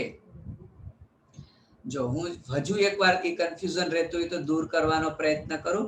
માનો આ ઉપરનો એક ખૂણો અને આ એક્ઝેક્ટલી એની વિરુદ્ધ બાજુનો નીચેનો ખૂણો, અને ચાલો આપણે જો સમજાવવાનો પ્રયત્ન કરીએ. માની લો આ મધ્ય છે, ઘનનું મધ્ય. ઓકે, આ ઘનનું મધ્ય છે, અંતઃકેન્દ્ર છે આખા ઘનનું. તો ટી છિદ્ર ક્યાં હોય? આ હોય. જો આ જે ડ્રો કરું છું ને ગાઈસ, આને ટી છિદ્ર, એટલે ગ્રીન જે કરું છું ને એ ટી છિદ્ર છે. ગ્રીન છે તે શું છે? ટી છિદ્ર. ઓકે, અને ઓ છિદ્ર ક્યાં હોય એની વાત કરીશું, પણ એ પહેલા આપણે કિંમત મૂકીએ ગાઈસ. આપણે કામ લાગવાનું છે. હમણાં જે સૂત્રો હું ટૂંકમાં મારે તમને લખીને બતાવવાના છે, સૂત્રો કામના છે. આ આખો અંતઃવિકર્ણ છે, અને હમણાં બીસીસી વખતે મેં કીધું તો અંતઃવિકર્ણની કુલ લંબાઈ કેટલી હોય? અંતઃવિકર્ણની કુલ લંબાઈ હોય √3a હોય. ઓકે, તો ઓબ્વિયસલી છે. હવે જો આ જે રેડ છે ને એને હું હમણાં અષ્ટફલક છિદ્ર કહેવાનું છું. આ ઘનનું અંતઃકેન્દ્ર છે ને એ અષ્ટફલક છિદ્ર છે. અષ્ટફલક છિદ્ર ઘનના અંતઃકેન્દ્રમાં હોય. ઓકે, તો એ જો અંતર નક્કી કરવું હોય એટલે ઓબ્વિયસલી છે અડધું અંતર થયું. આ અંતર કેટલું થયું? અડધું. એટલે આ ખૂણો છે. આ શું દર્શાવે છે? ખૂણો. તો ખૂણાથી અષ્ટફલક છિદ્રનું અંતર કેટલું થશે? ખૂણાથી અષ્ટફલક છિદ્રનું અંતર થાય √3a/2 થાય. ખૂણાથી અષ્ટફલક, તમને ગમે તે MCQ પૂછી શકે. અને હજુ તમે જોવો ગાઈસ, હજુ તમે જોવો આ એનું અડધું થયું. ખૂણાથી ચતુષ્ફલક છિદ્ર એનું અડધું થઈ ગયું. તો ખૂણાથી ચતુષ્ફલક છિદ્રનું અંતર કેટલું થાય? √3a/2 નું 2 એટલે 4. ક્લિયર? અને હજુ તમે જો તો જો તમને ખૂણાથી ચતુષ્ફલક છિદ્રનું અંતર પૂછે, ઓકે, તો ખૂણાથી ચતુષ્ફલક છિદ્રનું અંતર √3a/4. ખૂણાથી અષ્ટફલક છિદ્રનું અંતર પૂછે તો √3a/2. પણ તમને એવું પૂછે જો કે અષ્ટફલક અને ચતુષ્ફલક છિદ્રનું અંતર, તો ફરી પાછું ગાઈસ √3a/4 જ થાય ને. તો તમે આટલું અંતર √3a/4 નો સરવાળો કરો તો જ √3a/2 થાય. સમજાણું? તો તમને કોઈ બી રીતે એમસીક્યુ પૂછી શકે. આ ડાયાગ્રામ દિમાગમાં રાખવાનો છે ગાઈસ. જેટલું સમજશો એટલા સૂત્રો ગોખવા પડશે નહીં ગાઈસ. હજુ પણ આમાં એક એમસીક્યુ પૂછી શકે. કયો હજી બને? જો બે ચતુષ્ફલક છિદ્ર વચ્ચેનું અંતર. ગાઈસ જો હજી એક એમસીક્યુ બને. બે ચતુષ્ફલક છિદ્ર વચ્ચેનું અંતર કેટલું થશે? તો આ √3a/4 √3a/4 એટલે અડધું થયું ને, √3a/2. સમજાણું? તમને કોઈ બી રીતે એમસીક્યુ પૂછે ગાઈસ, મેં તમને જે ડ્રો કરેલું છે, લખેલું છે, તમારા દિમાગમાં પરફેક્ટ રહેવું જોઈએ. એમસીક્યુ માટે વેરી ઇમ્પોર્ટન્ટ છે. યસ. તો અહીંયા આપણે વાત કરી દઈએ છીએ અષ્ટફલક છિદ્ર ક્યાં હોય ગાઈસ? અષ્ટફલક છિદ્ર છે ને એ એક તો અંત કેન્દ્ર પર એક હોય, અંત કેન્દ્ર પર એક હોય અને 12 ધારીના મધ્યમાં, 12 ધારીના મધ્યમાં હોય. દરેક ધારીના મધ્યમાં એ ટોટલ 12 હોય. ક્લિયર? એટલે જો કે ધારી વાળો પાછું દાન કેટલું આપે? 1/3 એટલે ટોટલ. ઓકે, 12 ધારીના મધ્યમાં અષ્ટફલક છિદ્ર હોય. તો ઓલ ઓવર આપણે કહીએ છીએ એકમ કોષમાં અષ્ટફલક છિદ્ર કહીએ તો અંત કેન્દ્ર પરનો તો એક છે જ, અને 12 ધારીના મધ્યમાં, ધારીના મધ્ય વાળું આપણે શીખાતા, ચોથો ભાગ દાન આપે એટલે 1 + 3 એટલે એકમ કોષમાં અષ્ટફલક છિદ્ર કેટલા હોય? 4 હોય. ક્લિયર? સવર્ગાંક કહી દીધો 6. અને હવે છેલ્લું છિદ્ર આપણું, જો આપણે છિદ્રના પ્રકાર 4 કીધા હતા, હવે છેલ્લો ક્યુબિક વોઇડ અથવા ઘનિત છિદ્ર કહેવાય. ક્યુબિક વોઇડ અથવા ઘનિત છિદ્ર. ગાઈસ અલ્ટિમેટલી જે બીસીસી હતું ને, ચાલો ફરી એક વખત આપણે ડાયાગ્રામ જોઈ લઈએ. આ બીસીસી છે ને, આ બીસીસી, ઓકે, આ ગોળો જો કાઢી નાખું તો એ છિદ્ર બની જાય. આને બસ અંત કેન્દ્ર, આને ઘનિત છિદ્ર કહેવાય. આ વચ્ચેનું છિદ્ર થયું ને ઘનિત છિદ્ર કહેવાય. ખ્યાલ આવ્યું શું કહેવા માંગુ છું? ઓકે, તો એને આપણે, એનો મતલબ બીસીસી માં અંત કેન્દ્ર પરનો ગોળો છે ને ઘનિત છિદ્રમાં છે, એવું આપણે એક રીતે સરળતા ખાતર સમજવા એવું આપણે કહી શકીએ. તો ઘનિત છિદ્ર છે એ કેટલા ગોળા વડે ઘેરાયેલું થયું ગાઈસ? ખૂણાના 8 ગોળા વડે ઘેરાયેલું છે. એટલે એનો સવર્ગાંક કેટલો થશે? એનો સવર્ગાંક 8 થશે. એના માટે સૂત્ર શું બનશે? R = 0.732 કેપિટલ R અથવા R plus = 0.732 R minus. Clear? તો એક વખત એવો એમસીક્યુ તો કે છિદ્રોનો કદનો ક્રમ, છિદ્રોના કદનો ક્રમ કહીએ ગાઈસ, તો એક તો ત્રિકોણીય છિદ્ર કીધું. ત્રિકોણીય છિદ્ર, ત્રિકોણીય છિદ્ર કરતા ગાઈસ ચતુષ્ફલકીય છિદ્રનું કદ મોટું હોય. આ તમે ત્રિજ્યા ના જો ને આ રેશિયો પરથી જ તમે સમજી શકો છો.